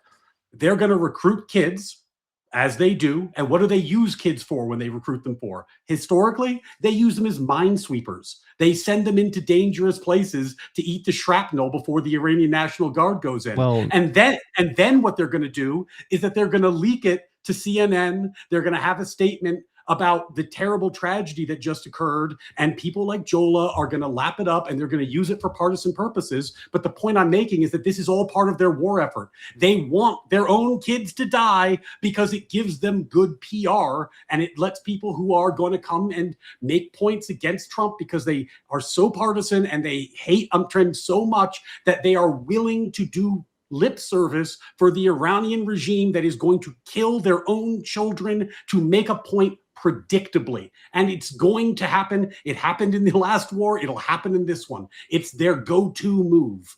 Well, just to correct this real quick, from what I can see, even the U.S. Embassy has said that there's critical water shortages, and that it's not throughout all of Iran, but it is through the major cities like Tehran. Well, They're because of a U.S. strike on a desalination plant? No, it's not because of that. In fact, I brought this up earlier in my opening. The Taliban, before they were going to war with Pakistan, was considering fighting 3 other countries. I think it's Turkmenistan, Tajikistan, and Iran, because they're fighting all over water and who's got access to it over there. So yeah, it is when y'all want to talk about complicated issues, just look up the water crisis over in that region, and you can see they were already talking about having a major war just in that region over that. But Pakistan decided, hey, it's go time, so Iran, Taliban need involved. So when you're talking about the desal plant, this is a multi-layer issue, and we just exacerbated it potentially. I'm not even sure if we so there is the desalination plant is one major part of it. And then on top of that, it's also the South Pars field being attacked has also made it to where there's water out or power outages that makes it harder for them to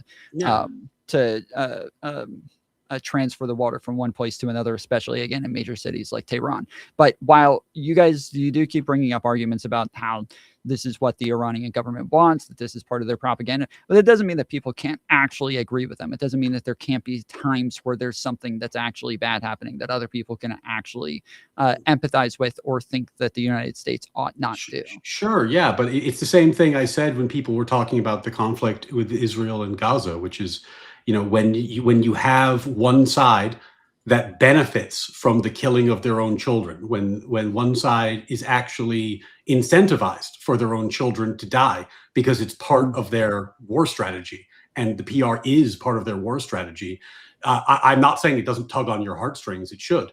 You're a human being. I'm not saying that you should ignore it, but you should take it into account. Well, then for Gibbs, Gibbs was making the argument that this is something that would hurt their military and their government, but I would assume that their military and their government would be the first ones to actually get water, that they would be able to find resources somehow, be able to get water transferred in for them. Sure. Whereas the citizens, not as much. And so it would still end up only really hurting the citizens. No, it's twofold. No, you're right. They would get the water first. And what does that breed? Have you ever seen what happens when there's a gas shortage and people go in line at the gas station? Who are the people the most mad at? Not the gas station owner. They're mad at the guy in front of them. They got the gas first. So guess what that's going to cause? It's going to cause, they might have water in the military, but now they're going to have to police their streets because now people are rioting because they don't have anything to fucking drink and they're dying. And so now they have to police those people. And those people are sitting there saying, give us fucking water. Stop giving it to the troops. Stop fighting somebody that's stronger than you, or we're going to do something. And so eventually it causes pressure on them from both ways. And then guess what? They fall apart from the inside with pressure from the outside. This is why I keep bringing up that historically been true for Iran, systemically already? For resources that there's shortages in resources. Yeah, and that's why they're having unrest. That's part of the reason why they're having unrest. Already. You bring it up in addition to them being a very draconian, totalitarian, theocracy dictatorship kind of thing that imposes all these laws, they always put their fucking military first over the needs of their people. And they've been open about that, and people are upset. So I agree with you. It has been traditionally a problem. Yeah. Okay, when Donald Trump was recently asked about them shutting down the Strait of Hormuz, he said that nobody thought that they would actually do it. Do you guys believe, I guess, Ryan, we'll go to you first. Do you believe that there was no counseling on the fact that they would shut down the Strait of Hormuz before bombing Iran? I have no idea. And I just want to be candid about my lack of certainty or knowledge in this area. President Trump, amongst his many qualities, is somebody who says things, and I think it would be very, very foolish to assume that he's telling you the whole truth and nothing but the truth in any scenario, because that's not how he communicates in general. And then in this specific situation, I think he was asked a question today, if X happened, what would you do? Is a military question.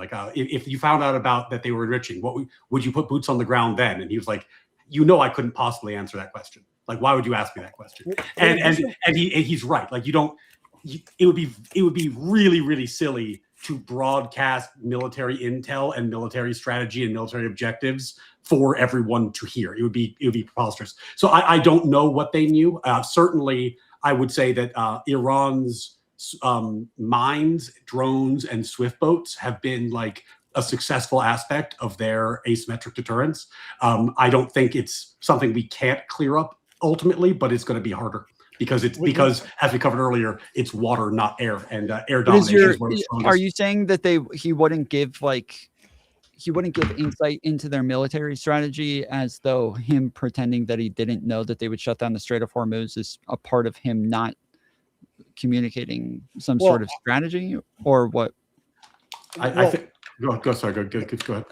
Well, I want to add to what you're saying. And so my grandmother, many years ago, before she died, she was mind blown by this age of information that we live in and how we have access to everything. And she goes, I actually don't like that the government tells us what they're doing in the Freedom of Information Act, how they're all the time. Now, I don't necessarily agree with her on that. However, what she did say was true. She's like, why do we tell people what we're going to do before we do it over these countries? Then they can defend against it. Then they can act against it. With With Trump, it's like that he will always be saying one thing and be dealing a deck of cards over the top. In his book, The Art of the Deal, and several of others' book, he will say verbose things, knowing that something that's slightly lower is going to happen. So when you aim high, you sell mid. This is an age-old sales tactic. It's an age-old political tactic. So to echo what Ryan said, I don't know whether or not he knew what he knew. I don't know exactly, but I can say that yeah, he was selling this as what he's going to do. And when he's saying, "Oh, we can stop this, we can do this," it leads to things like, "Oh, us taking over insuring from Leeds to London in the Strait of Hormuz." If they do it, it's like, hey, we get these benefits. If they don't do it, we win faster. So it's like, damned if we do, damned if we don't. Except in this case, it's win if we do, win if they do. Like either way, we're getting a win. So like that's the way Trump is. You can't always take everything at face value. You always have to be looking for what the secondary and third to your objectives might be, because that's probably what he's actually going for. Also, Tom, if there's a quote you want me to respond to, can you just can you read it or whatnot? Because I mean, again, I'm not saying you're wrong. I just, on a quick Google, I couldn't find him saying those words. Maybe he said something else and that's what you were thinking of. Or maybe I just did a quick search and couldn't find it. So it's possible it's on me. But I'm not sure which quote you're referring to. Yeah, I'm pretty sure that was almost the exact quote. Yeah, I mean, ChatGPT could be wrong, right? Like it hallucinates all the time. So I'm not putting that on you. That could be on me.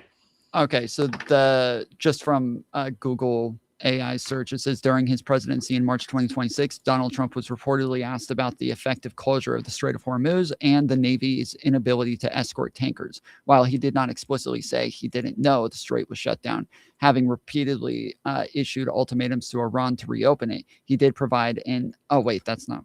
That is not, that's the opposite of what you said. No, that's not what no, he's saying he didn't know it was shut down. Yeah, because you said he said that he didn't know that they would shut it down, and that they were going to shut down. Yeah, not that he didn't know that they did shut it down. I got the same answer on my chat bot, which was like, that's not what he said. So I just wanted to make sure that we were responding to an accurate quote. Gibbs, what did you get? As you may know, I am now a reverend, and I got my 2 religious doctrines. So we got also new sorts of stuff, so we can go do whatever. We got some new Bibles. I got a couple new crosses for some ceremonies. We're gonna go do some shooting of guns at my gay friend's wedding. You know what I'm saying? And nice. It'll be real fun. Nice. I don't know. Yeah, it'll be good times. Father Gibbs. Well, yeah, Brother Gibbs, because we're Southern Baptist. But either way, Brother Gibbs. My bad. That was a joke about the gay friends wedding thing, if you know about Southern Baptist. Except, never mind. That's a little off topic. Sorry, we didn't mean to derail you there, Tom.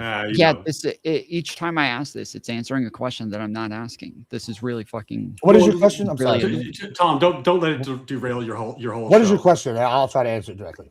It's nothing. It's no. He had a quote from Trump that I couldn't find online, and I asked if he could show it to me, and we can't find it online. So I'm just going to assume that. I mean, I think we can move on. Like, I'm not sure that we can find that quote. Yeah, that's one thing with Trump, is that, like, and this is kind of what I've said many times, is that he plays like secrecy by telling you so much. He'll say so many things that it's so hard to nail one thing down, and like.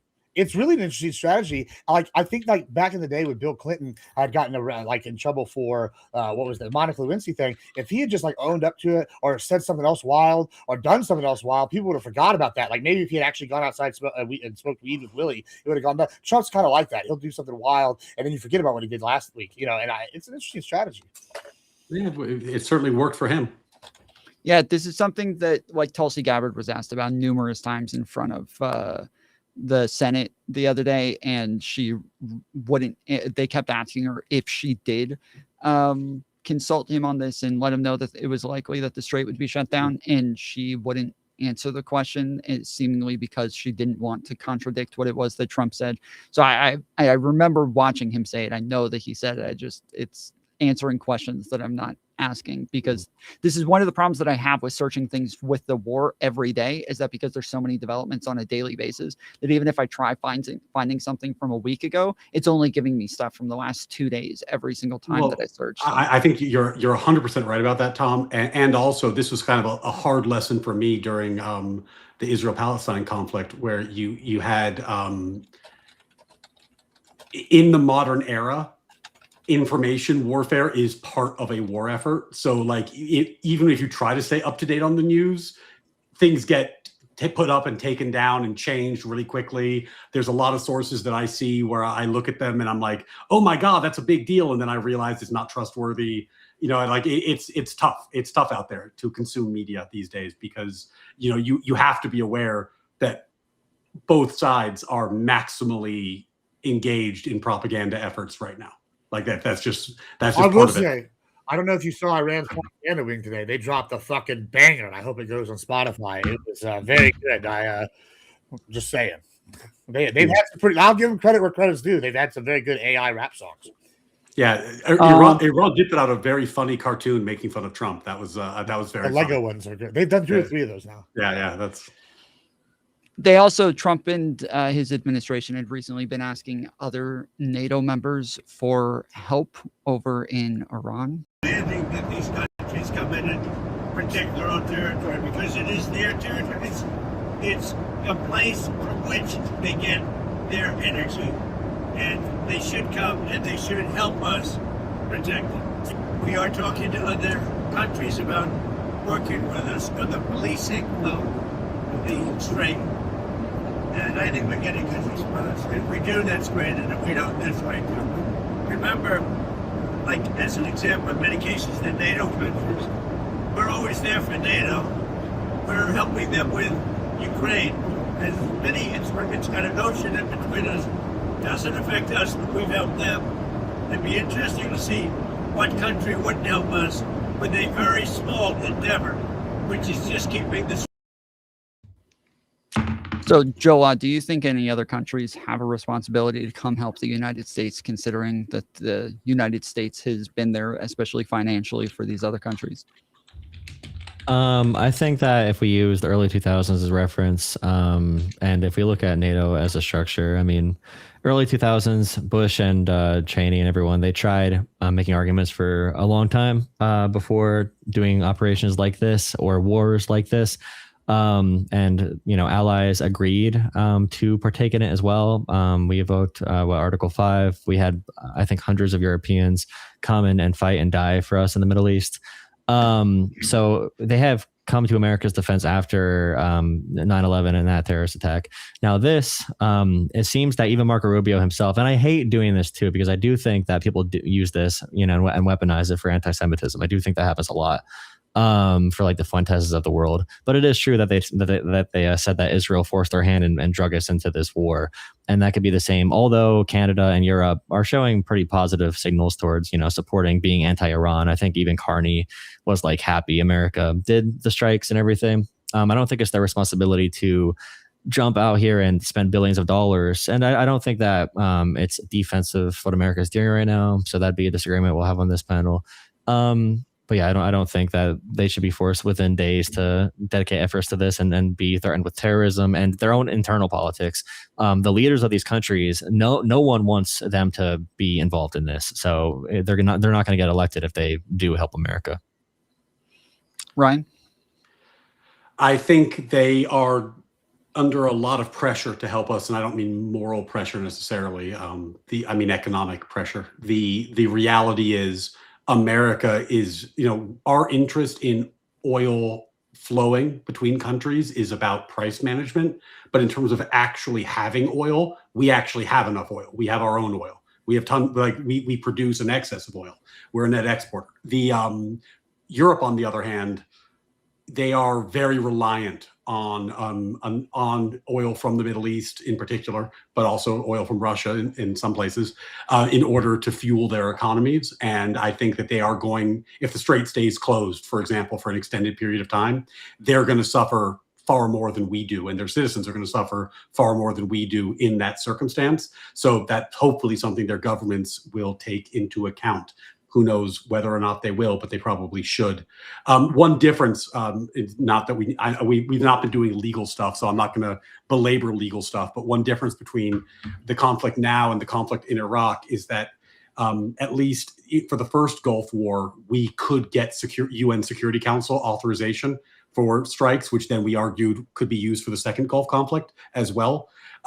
If you went to get any authorization to take action against Iran in the UN today, it would be obviously vetoed by Russia and China, who have permanent vetoes in the UN, because this is a proxy fight between the great powers of China and the United States. Both the China and the United States have a veto at the UN level. There's no chance that this would ever have worked, and it would have blown the element of surprise. So just, it is a little bit different in terms of coalition building. And the last thing I'll say, just because I'm remembering the thread that I picked up there earlier, Rubio said a few things. He had the one comment we saw in that video that was played earlier, and then he had a later comment where he explained that what he meant, even if people interpreted it in a different way, was that our allies, Israel, had an opportunity. They had a joint, they told us they were going to go. It was advantageous for us to go, so we went.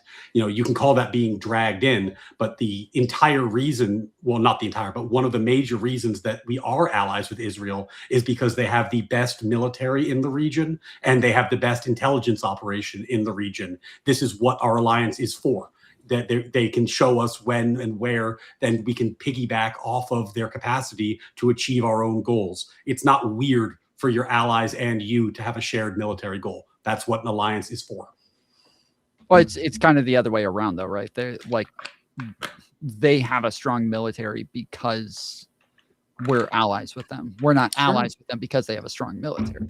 Well, they've had a strong military since their founding. They've had the entire Middle East has declared war on them, like 13 times, something like this. Like they've won every war they've been a part of. They pound for pound, they have the strongest military in the world. We just weigh a lot more pounds because we're the 100-pound gorilla. They're the Mighty Mouse. But in terms of their pound for pound capacity, yeah, they have an exceptional military. Also, we have to talk about their tech. Like I said, I brought up the I think it's the F-35E or F-35I and the F-15. I always switch them. One's I, one's E, but it's F-15, F-16I, and the F-16. Anyway, they've got two variants that we've adopted now, and we're improving for our own stuff. And the tactics. The other thing is, my chat just brought this up.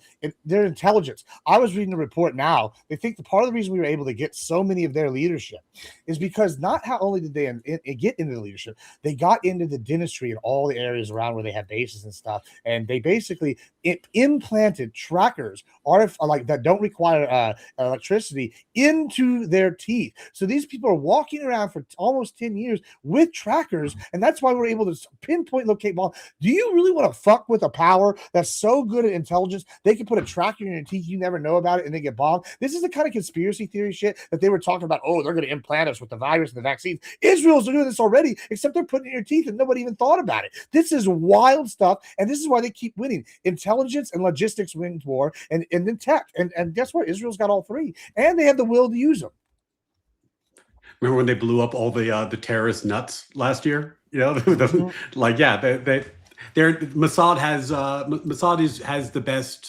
has the best intelligence we have any access to in the region. I'm endlessly confused with people saying that it's weird that we would do something that benefits us and an ally.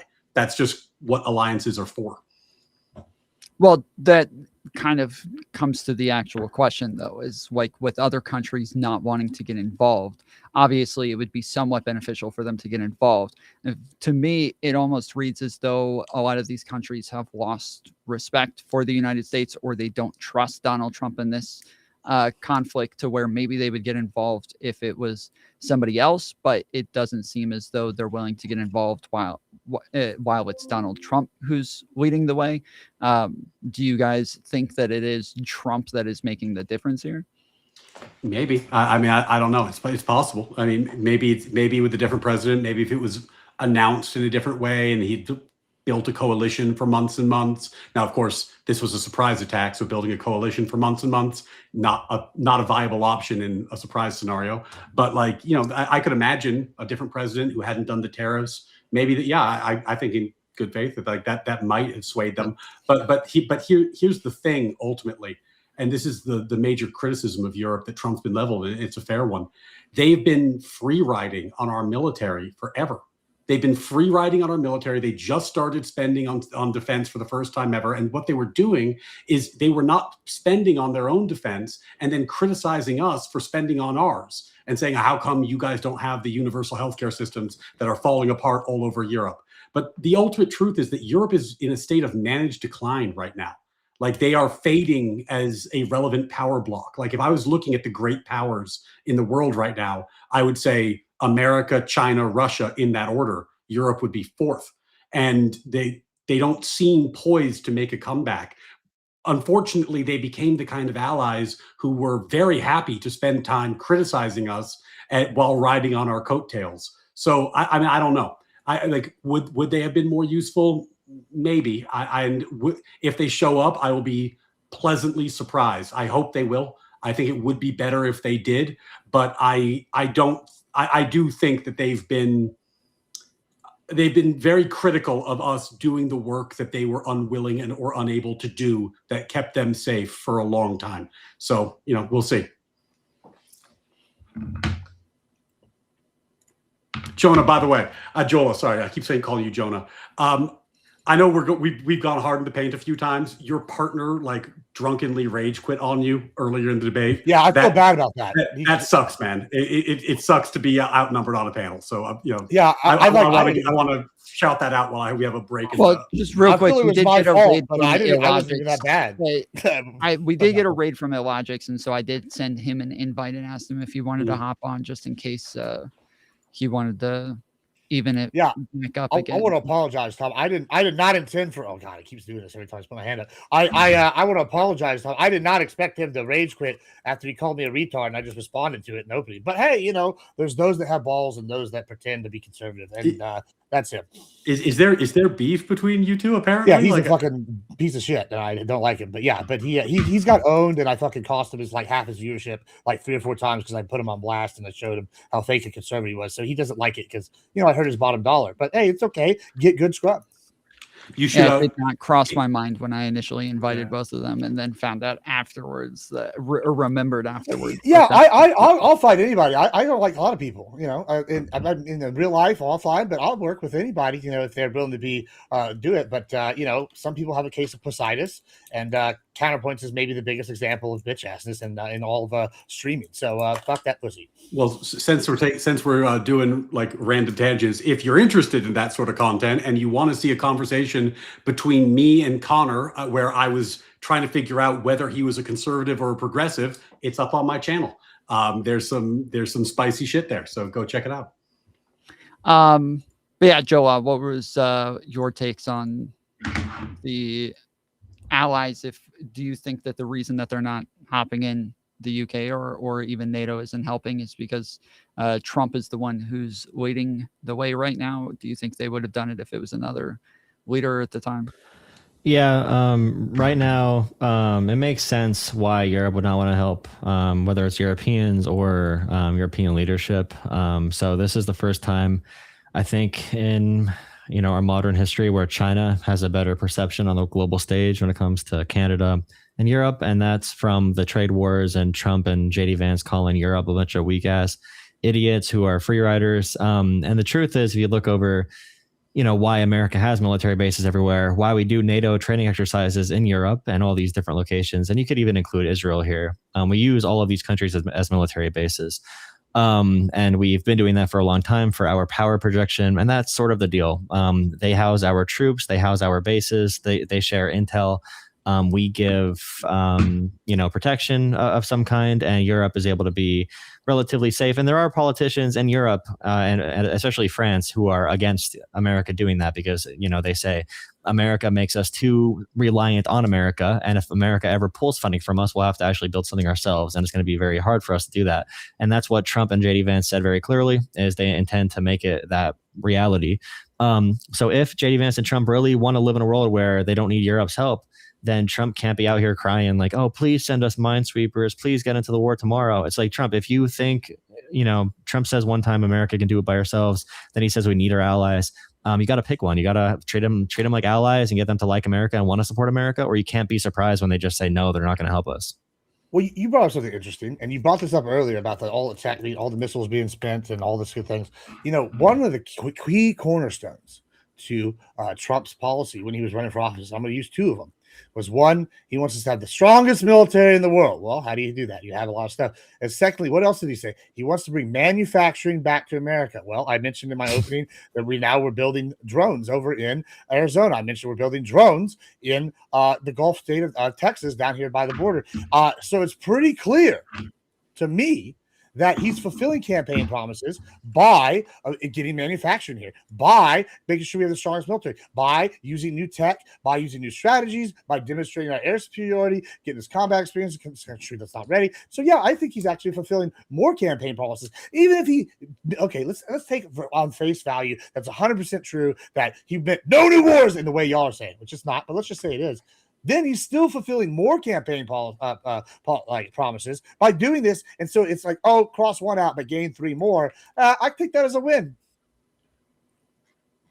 I would just say that in every other policy Trump has done, American manufacturing has declined from its peak under Biden. Since Trump took office, our private investments, they hit a peak in like 2023, 2024, I'm pretty sure, and they've been declining. If we are getting more manufacturing because of that, it's by accident. And I do support American manufacturing, so that's great. But I wish it was not always just Lockheed Martin. I wish we were building more batteries, more sustainable energy infrastructure for the future that is also not made with parts from China that they can easily hack someday, maybe, possibly.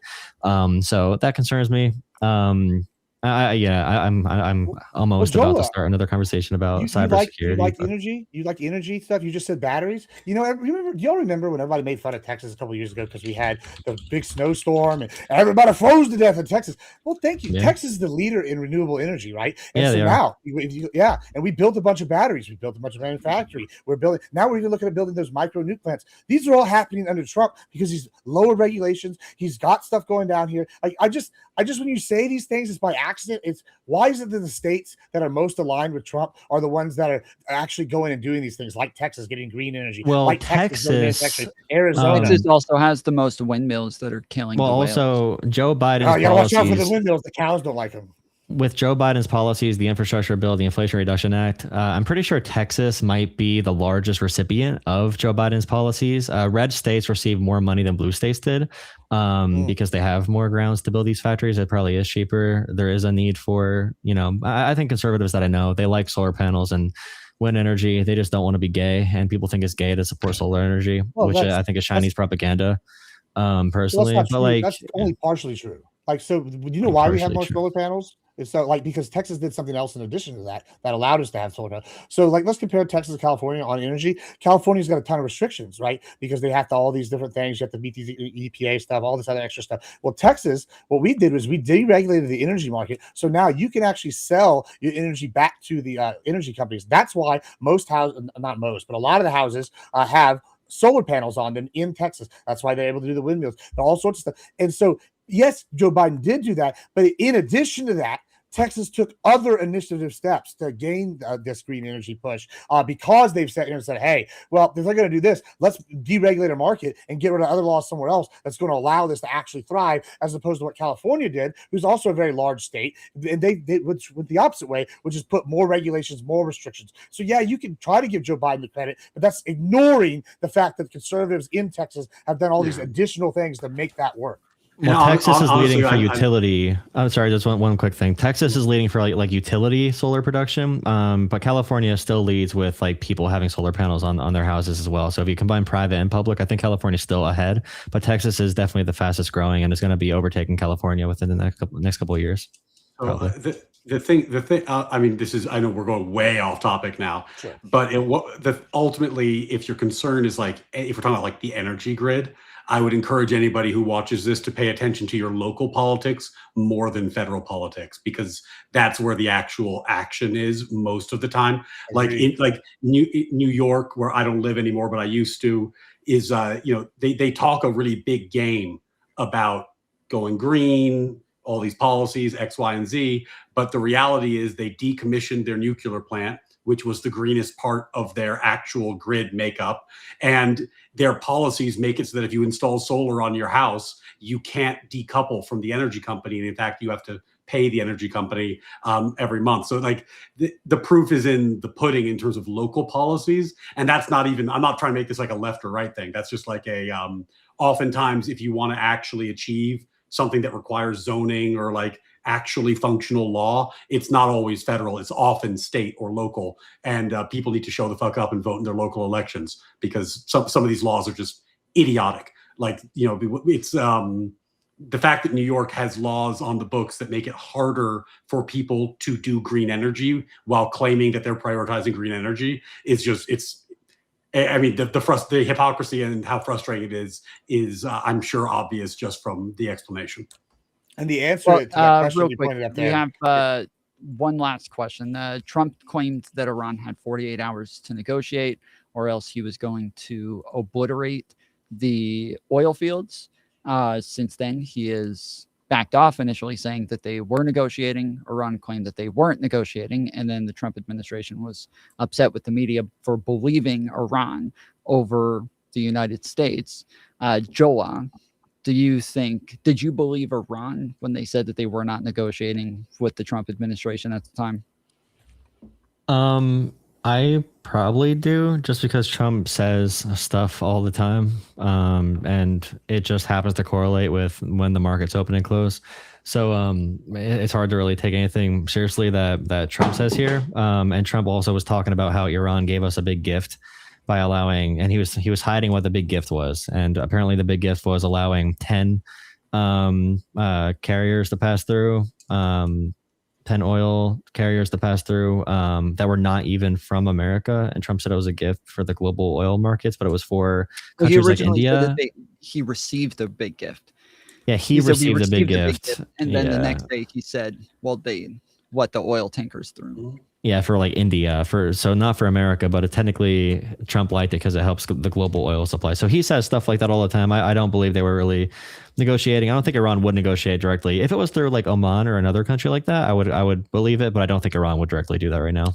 Well, but that's how that's just a factual thing. That's how they're negotiating. Like if you might not think they are, but if they are negotiating, our terms went to Pakistan. Pakistan gave the terms to Iran. So if they were negotiating, it would be triangularly through another country like Pakistan. Sorry, yes, but the 48 hours thing is the big thing, right?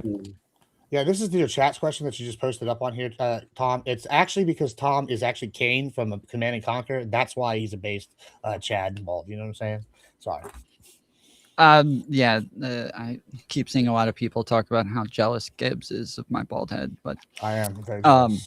I mean, it is a shiny bald head. Kane is kind of a badass. I'm just saying, you know. Well, when Trump was asked who he was negotiating with, Ryan, he'd said top tier people. And when they said, who is it? He says, I don't know. It's somebody really high level. And so it didn't sound as though it was going through another country. He made it sound like he was talking to somebody directly, while Iran was denying that they were actually, having any negotiations. I mean, again, like, you know, one of the things we're talking about, like what was said in negotiations, if they occurred, that like none of us possibly could be there. We're just looking at media reports. Like what I had read was that our terms were sent through Pakistan, and Pakistan gave them to Iran.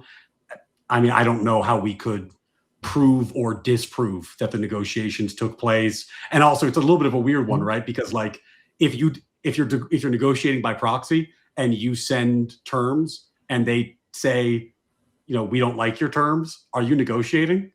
Like that actually is kind of how negotiating that I've been involved in a lot of negotiations where I'm like, would you like to settle this lawsuit? And they're like, screw yourself. Well, like, in this case, we're negotiating.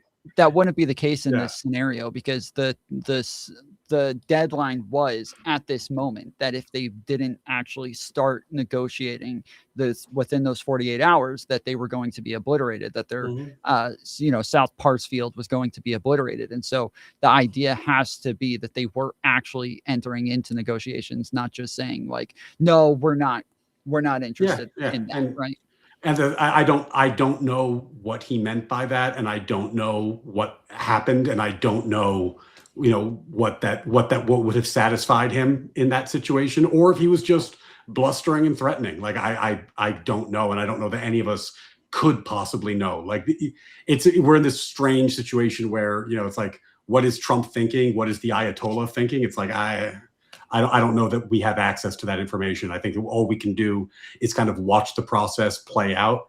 The only insight I can give to that, because of the lack of information, is that like oftentimes people think of negotiation, I think in a false way. They think negotiation is you sit down and you talk about it, and that's how you solve the problem. That's not normally what negotiation is. Like when I litigate and I'm suing someone or they're suing my client and we negotiate, what that means is we figure out who has leverage. Something has to change in the case. Someone wins a motion, someone loses a motion. You bomb something, they defend something, they block the straight, we open the straight. Like the leverage decides the negotiation, not the conversation at the table. The conversation at the table reflects the leverage. So, negotiations, it's an open term. And in a military context, negotiation includes blowing shit up. So, we'll see. Hopefully, I would love for there to be a resolution that achieves American goals and is quick and saves lives. That would be great. Gibbs, do you think it was ridiculous that American media believed Iran when they said that they weren't going to, that they weren't negotiating at the time? Yeah, I mean, sure. I mean, I don't know. The media just reports what they say. I don't know exactly which quote you're talking about, but it doesn't surprise me at all that someone on the left and I guess mainstream media, and this always annoyed me why Fox calls the others mainstream media when they're the biggest one in the world, said, oh, hey, these guys said this, and then they got mad. It's just partisan argumentation. I don't expect anything less from people picking sides. For whatever reason, the Dems have got in bed with the socialists and the Muslim terrorists. So, yeah, I don't know. I guess, it's probably a little ridiculous, but it's politics as usual is what I would probably say. You don't actually think the Dems are actually like Iran, do you? Like, you don't actually think Democrats like Iran? I don't think all the Dems do, but I was on a panel earlier this week and the Iran war came up, and one of the guys is a Dem, and he said, hey, it would be good if we lost this war. Because it would help multipolarity, and the United States needs to lose or fall, be readopted. So that I don't like think a socialist though, or a communist. I was about to say that. I said that, but this is the problem. With both sides, we do this. We're they're big tits, right? And so I think there is a portion that has gotten bed, and I think specifically, I said this just a second. The socialists have gotten in bed with the Muslim extremists, and I think on the right, there's people on the right. We can pick groups on the right, oh, maybe I don't know. If Nick Flynn is on the right, I don't know. He's a Nazi, so who knows? Okay, if I can limit it to like Democrats in mainstream media or actual politicians, leaders within the Democrat Party, do you actually think any of those people or on maybe Iran? Ilhan Omar? Maybe, I don't know. Other than her, I have no idea. I'd wager she probably. Ilhan Omar would get killed in Iran. Like these people, Zoran Mamdani would get killed in Iran. Zoran Mamdani, but you have to look at him. He's the most radical. He's literally a Muslim socialist who's a Democrat, and he distanced himself from Hassan Piker. He disavowed Hassan Piker. So even the most far left, actual Muslim socialist Democrats are distancing themselves from the tankies or communists or socialists like Hassan. So the Democratic Party is not that whatsoever. It's some fringe crazy shit. You say that, and everybody's has to do this. I mean, how many times have we seen in politics on both sides where the guy goes, "Oh, I don't want this guy's support" or whatever, and then says a lot of the same things they do. So it's "Oh yeah, I publicly disavowed them." And again, we see this all the time. So I'm not necessarily buying that, especially in light of Madami's wife's comments coming to right recently. So they're pretty clearly on this tangential side of the Iran. I think same thing with Ilhan Omar. Wait, why would you say that? No, they hate Iran. They don't like Iran. They also just think America is bad too in foreign policy, but they hate Iran. Yeah, you can criticize America and still hate Iran. They're not pro-Iran. There's nothing that she said that's pro-Iran. What did she say that was pro-Iran or Zoran? Zoran criticized. He strongly condemned Iran and everything about them. Yeah, but once again, they say this and then they sit here and make all the talking points that are on their side. I'm not saying that they're sitting here taking money from Iran. I'm not sitting here saying that that's what's happening. I'm just saying that it's an allyship of convenience for some of these. Now, if you want to talk about the mainstream, the libs, no, I don't think they're mostly on the side of Iran. No, that's what you're asking. But there is at least a contingent that vote Democratic that are on their side. I don't think.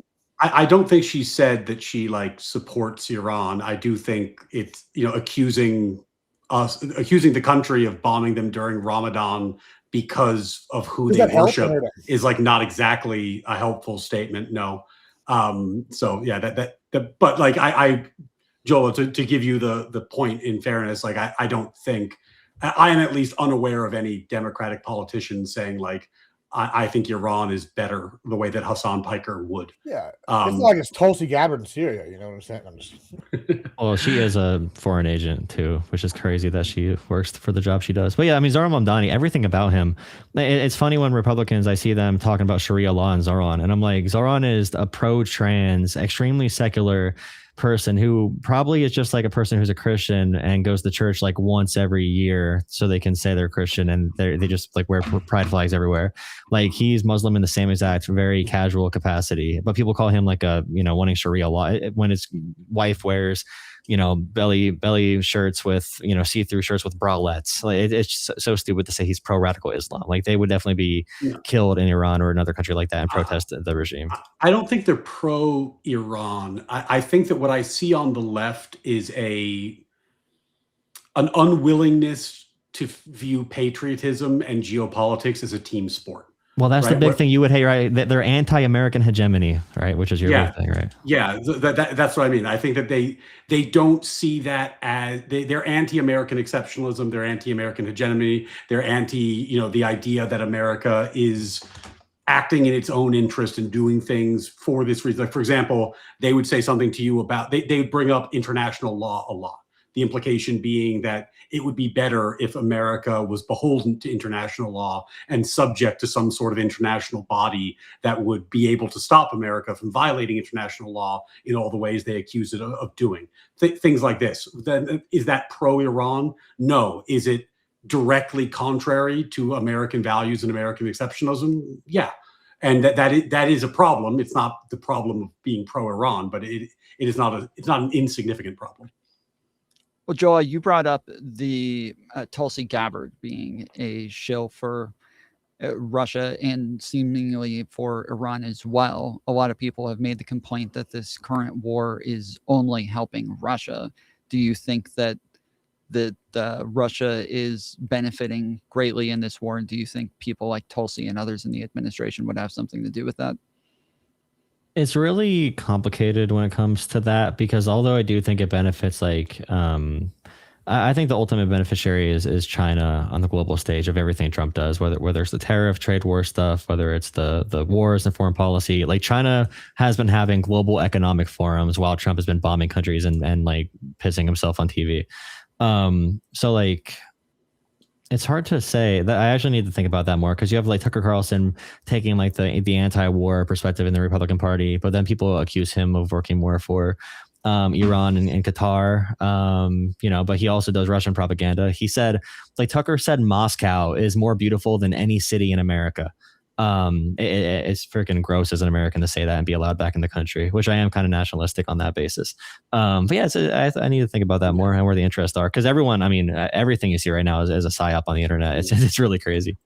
So finding points of agreement, everything is a psyop on the internet, and Tucker Carlson has lost his fucking mind. So like those are things that we're going to agree on.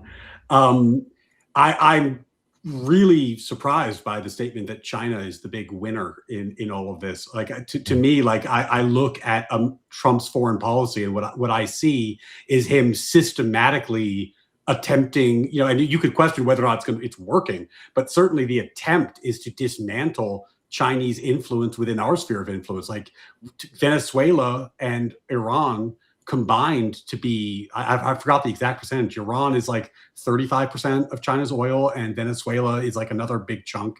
China was investing in Venezuela to get the technology to take their dirty crude and refine it to create a source of oil, because it's the largest proven reserve in the world. They were installing their military technology in China to prevent the U.S. from striking. That's why they were giving them air defense. Russia started building its own drones recently, but Iran was building the drones for Russia that it was using against Ukraine for big chunks of the war between Russia and Ukraine. Like Iran is a ally, and in terms of geopolitics, a proxy player for Russia and China, just as Venezuela was, just as Cuba is for China. So, you know, America knocking down the allies of our enemy, it's difficult to call that the big winner when we take out their vassal states. Yeah, in addition to that, like, okay, Russia may small time benefit from the oil right now, but like to say China is winning is just massively wrong, right? Like, first, let's look at Venezuela. What were we hearing? Oh, they have the vaunted Chinese air radars, and we embarrassed the shit out. We had the top of the line thing they were selling, not the top tier thing that they have, but the top thing that they're selling abroad. They had them. We dog walked them. Iran, they've got this shit in there right now. They have all this Chinese stuff. We're dog walking them. Not only is this happening, China has a rumored spy ship off the coast feeding them intel about what we're doing. And we're still beating that pussy like it owes us money. And so you're sitting there going to tell me, oh, hey, this is good for China. China's getting their oil cut off. Their energy crisis is going to be massive. Their top tier systems that they're selling are being embarrassed over and over and over again. That's going to hurt their sales abroad, military wise. Yeah, this is all L's for China. The only countries that are benefiting are Russia, maybe tangentially from the oil, but even then, Ukraine is benefiting because now they don't have the access to the tech that Iran was giving them. They don't have all the Iranian helpers that are sitting over there. Syria was an ally of Russia. They're no longer gone. Assad fled to fucking Russia, and they're using his troops that he brought with him as just cannon fodder to go do the minefields kind of thing, just as they're using North Korean troops to run and just get gunned down. I don't even know if there's any left of the 20,000 that went with him. And then you're going to sit here and talk about China winning. It's just asinine and has no basis in reality. India's pulling further and further away from sync, and that's why we're not calling it BRICS anymore, because India's going, oh, buddy, y'all keep taking massive fucking L's, and why would we want to buy your shit? In fact, they started to develop domestically and ally with our allies like the Philippines and sell shit over there, because the rumor is Indian tech is now better than Chinese tech after these ass whippings. So what you're saying is just not grounded in reality. Can you tell me one instance of Chinese technology stopping an American aircraft right now? I'll wait. There is none. So so dramatic. So when I talk about China with like, I know. When I talk about China for economic purposes, so Canada, for example, and Europe, Canada was a very anti-China country. Canada and Europe have signed historic deals with China, economic deals that did not exist in the past 50 years. And China and Canada meeting was actually a pretty big deal for both countries because they did not have good relations whatsoever. But our allies feel forced to go to China more for these, modern monetary financial transactions for these trade deals. And now when it comes to Venezuela, I don't think China really cares about Venezuela that much. When we kill USAID, we kill our influence in Africa as well. China makes more inroads there. We killed the Voice of America, our foreign policy propaganda arm, which is making it harder for us to do what we're doing in Iran right now because we don't have as many independent journalists that can reach inside of Iran and Russia and other countries like that. And then for the military right now, I mean, Iran's main play is they're making the toll that's being paid for the Strait of Hormuz be paid in yuan, be paid in the Chinese currency. So, that's a big push that they're having. All these BRICS countries are really pushing away from the American dollar. I would say that Trump's adaptation or adoption of cryptocurrency at large is also very destabilizing for our currency and really helps Russia and China and the propensity for corruption across the board. I don't think there's any country doing amazing on the global stage right now, to be fair. So I'm not going to say like China. I know there's some internal conflict. They just had to oust the military leader. So there's some, issues in every country. But when it comes to Trump's actions with foreign policy, what I see is Trump's trade deals and tariffs self-embargoed America with the global stage. Self-embargoed America. We told Canada, you're assholes, we hate you. Europe, you're assholes, we hate you. Africa, you're shithole, depraved, shithole place. We're going to kill all of our programs to help you out. Who cares about, we hate Somalis and, we hate all these minorities. We hate Europe. We hate everybody. And they hear that. And, we have people for the U.S. government saying all Muslims should be dead, like U.S. senators and stuff. That's bad for our propaganda. I just think that, in terms of although on every stage, there's not one stage I think Trump helps with China, unless if you think that the world is going to be in like an 1800s, battle for, hegemony for our part of North America. So like Trump with Cuba and Venezuela, unless if you think that's the play that we're going to have like the different, sectors of power. I mean, currently it says that like since the war started, Russia's doubled their earnings in oil, that they've made over $5 billion more than they were making before. The United States loosened sanctions on Russia as well, giving them more oil. Like in a lot of ways, they've greatly benefited during this war. So even though generally we would think of them as somewhat of an ally to Iran, they seem to be making out pretty well. The danger with the ranty format is that you can say a lot of things and then I have to go back and correct stuff that was said at the very beginning. The idea that China doesn't care about Venezuela, which Joel said earlier, is like insane. It's insane. Like China was buying like 80 to 90% of the oil that Venezuela was exporting. China was investing billions of dollars into Venezuela.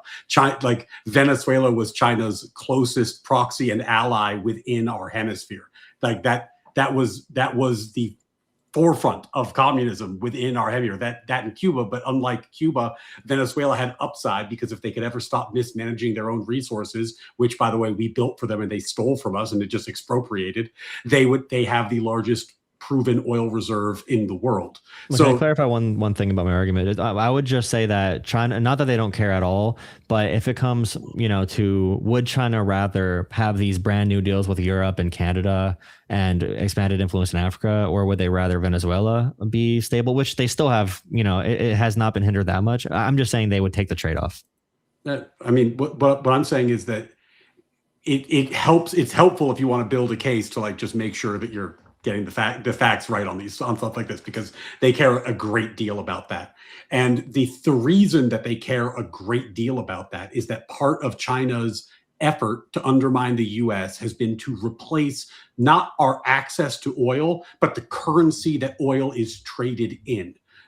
Most of the time in the world right now, currency is traded in dollars, which is the petrodollar. This is a huge deal for America. This is why, even though we have this crippling debt, it hasn't totally tanked our economy yet, because we can issue debt at lower rates because countries are always looking to buy American treasuries because they have all these dollars lying around from their oil trades. And if they convert it back to another currency, they lose a lot of money. So they're willing to buy American debt at a lower interest rate than they would otherwise. This is a huge part of what keeps our economy afloat. China's geopolitical strategy was to stop that and turn it into what's called the petro-yuan, where more and more countries are trading in Chinese currency rather than in American currency. And this is what the BRICS alliance was partially about, where you had Venezuela, Iran, China coming up with a way to supplant America on the global stage, which would have benefits to the Chinese economy and severe detriment to the American economy. So yeah, I mean, I think this is worth protecting. And yes, it is a big deal that we have been protecting it.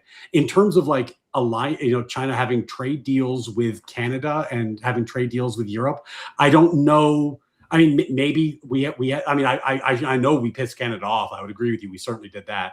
I don't know whether or not our actions really precipitated that. Like these countries have their own relationships and their own frosty reasons. Like I think if I remember correctly, Canada had some executive that was like apprehended in China. Like there was some like human rights issue that they were really upset about in like the 2015, 2018 range, somewhere around there. I don't know how they moved past that. But ultimately, I think that America does need to protect its interests, and we have to do that. And ultimately, we will. And it does not also look like China's doing great economically right now. I mean, who knows? Of all the countries in the world, I probably trust their self-report on data the least. But there's been a real estate crisis. There's rumors that they have a population issue. So who knows? We'll see how that plays out. We did get a super chat or a tip on Stream Elements from Aryan. Appreciate it. It came in 10 minutes ago. He said, this is for Joa. Don't you think the Iranian regime is an easier target because it's an actual state with proper military. It's unlike fighting a non-state actor hiding behind civilian infrastructure. Well, does the American government view them as a legitimate? Don't they view the IRC as terrorists? I'm trying to think of how America views them. Like, do they have a legitimate structure in America's eyes right well, now? that's not really the question. That's kind of what IRGC, I don't know. That's kind of what I was saying earlier, right? About ISIS and shit. Like, yeah, ISIS is a different kind of threat. Yeah, they hide behind people. They're asymmetrical. Iran is asymmetrical with Hezbollah and Hamas and the Houthis. But hey, this is the thing. There's asymmetrical threats. Yeah, they're bad and they're a different kind of danger, but they're a lower tier threat. You're not going to have a terrorist group develop nukes. So in one ways, yes, they are an easier enemy to fight. And that's part of the reason why we're taking out Iran instead of going after the little groups. We take out the head. They can't fund these people. They can't give out. And then they might devolve into these little terror groups. And those might be harder to fight per se or dig out. But yes, in the sense that it's an actual military and an actual state where they have logistics that are sit there in place. Not that terrorist groups don't have that, but they have more hard points. That is true in this kind of stuff. Yeah. That's kind of what I was hitting at earlier. Yeah, and honestly, they are the largest funder of global terrorism, flat stop. So, like this, if you were very serious about stopping global terrorism, this would be the way to do it. One big advantage they have is, so Iraq did not have the ability to tank the global economy as much as Iran does if they truly were able to hold on to what they currently have. And that's why I think it's really hard, because Trump's not going to take a loss on this. There's a chance he goes deeper because he doesn't want to take a loss. And I don't even know what like a deal would look like. So if America does recommit in Iran, if we keep on, the trend has been escalation on both sides over and over and over again. Israel just said they're going to escalate, and Iran announced again they're going to escalate. Every day it's more escalation. So if we're going to keep on playing this game of chicken, it has the potential to launch us into a global recession. So there's a lot of questions to be answered there. It's a different type of warfare from, this versus the small proxy groups or terrorist groups. I mean, it's different kinds. It's easier to target because you know what points you want to hit, but also it's a much more dangerous and difficult enemy. It depends what you mean by difficult too. Do you mean American lives lost? Do you mean economic harm? Like what are we really talking about? Because going after the individual groups are probably more American lives lost, or if we go on the ground, it's and a lot's yet to be seen, Yeah, I mean, I think that there's some stuff in there I probably agree with. I think that like right now we're in the we say we're going to escalate. They say they're going to escalate. Israel says they're going to escalate. Like we're in that phase. I think the only way that stops and like real negotiations happen is when the actual leverage hits an inflection point.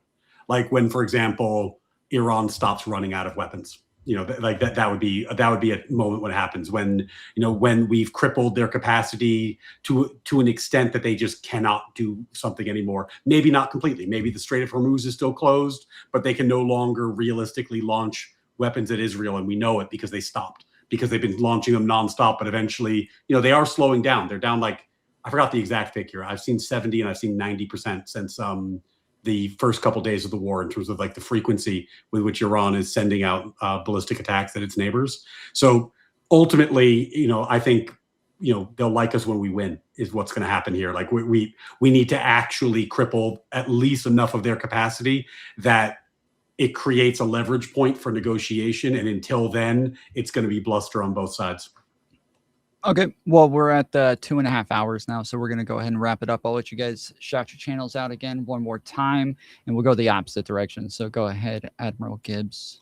Hey, yeah, I'm Admiral Gibbs. You can find me everywhere on as Admiral Gibbs. We've been doing a big push for YouTube and Twitch lately, so check me out there. I will be on TikTok soon, but hey, check us out on all these platforms. We're having a generational run. I think we're about to go do another panel after this and yell at some people about a force doctrine or some other gay shit. Who knows? It's going to be fun. It'll be good times. Thanks for having me. I apologize for being too big of a Giga Chad and making Connor have a big case of fasciitis. And thank you, Jola, for staying and fighting it out against two people. I know it's never fun to be outnumbered and have to be coming at it from both sides unless you're getting the fucking Eiffel Tower. So, hey, I don't want to do that. Thank you. But appreciate it. And for everybody here, thanks for having me. Awesome. Thanks for joining. Jola, go ahead. Yeah, thank you for having me. This was a very unenjoyable experience, and I hate myself now. Jola Politics on YouTube, TikTok, Instagram. I have a bunch of dead social media accounts. I'm going to give up on all of them after this because I got destroyed by so many high intellectual arguments today. And I'll never forgive Tom for inviting me. Thank you, good sir. Thank you for coming. Ryan. Nice. Well, Jola, by the way, I echo Gibbs here. It's never fun to have your debate partner drop out and then get an outnumbered panel. And beyond that, I appreciate the fact that, like, I think there was some tone matching. We started off feisty, we ended a bit more calm. I appreciate that.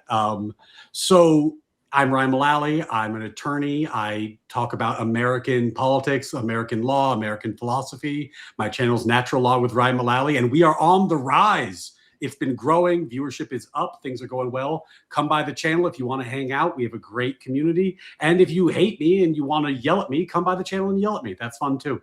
Anyway, Tom, thanks for having me on. Yeah, appreciate you coming. Thanks everybody for showing up. I'm Tomfoolery Show. We do a bunch of debates. We're trying to do these once a week here and there, but haven't been as consistent as we want to be. But we're getting there, trying to find a platform that actually works. So I guess this one wasn't so bad today. I'll have to figure out how to use Restream a little bit better and get the get better at the production on here. But outside of that, appreciate everybody coming. And yeah, you guys come check me out. tomfooleryshow.com on Tomfoolery Show on YouTube, not tomfooleryshow.com. But yeah, youtube.com/tomfooleryshow. If you want to search it on YouTube, it is Tom Space Foolery Show, Foolery Space Show. So yeah, that's where you can find me. Thanks everybody for coming. And I'll be starting another stream in just a minute. So if you guys are in my chat, hang out for a minute and we'll raid you over to another chat in just a minute. Thanks, guys. Good seeing you. All right. Thank you, guys. Have a good one. Later.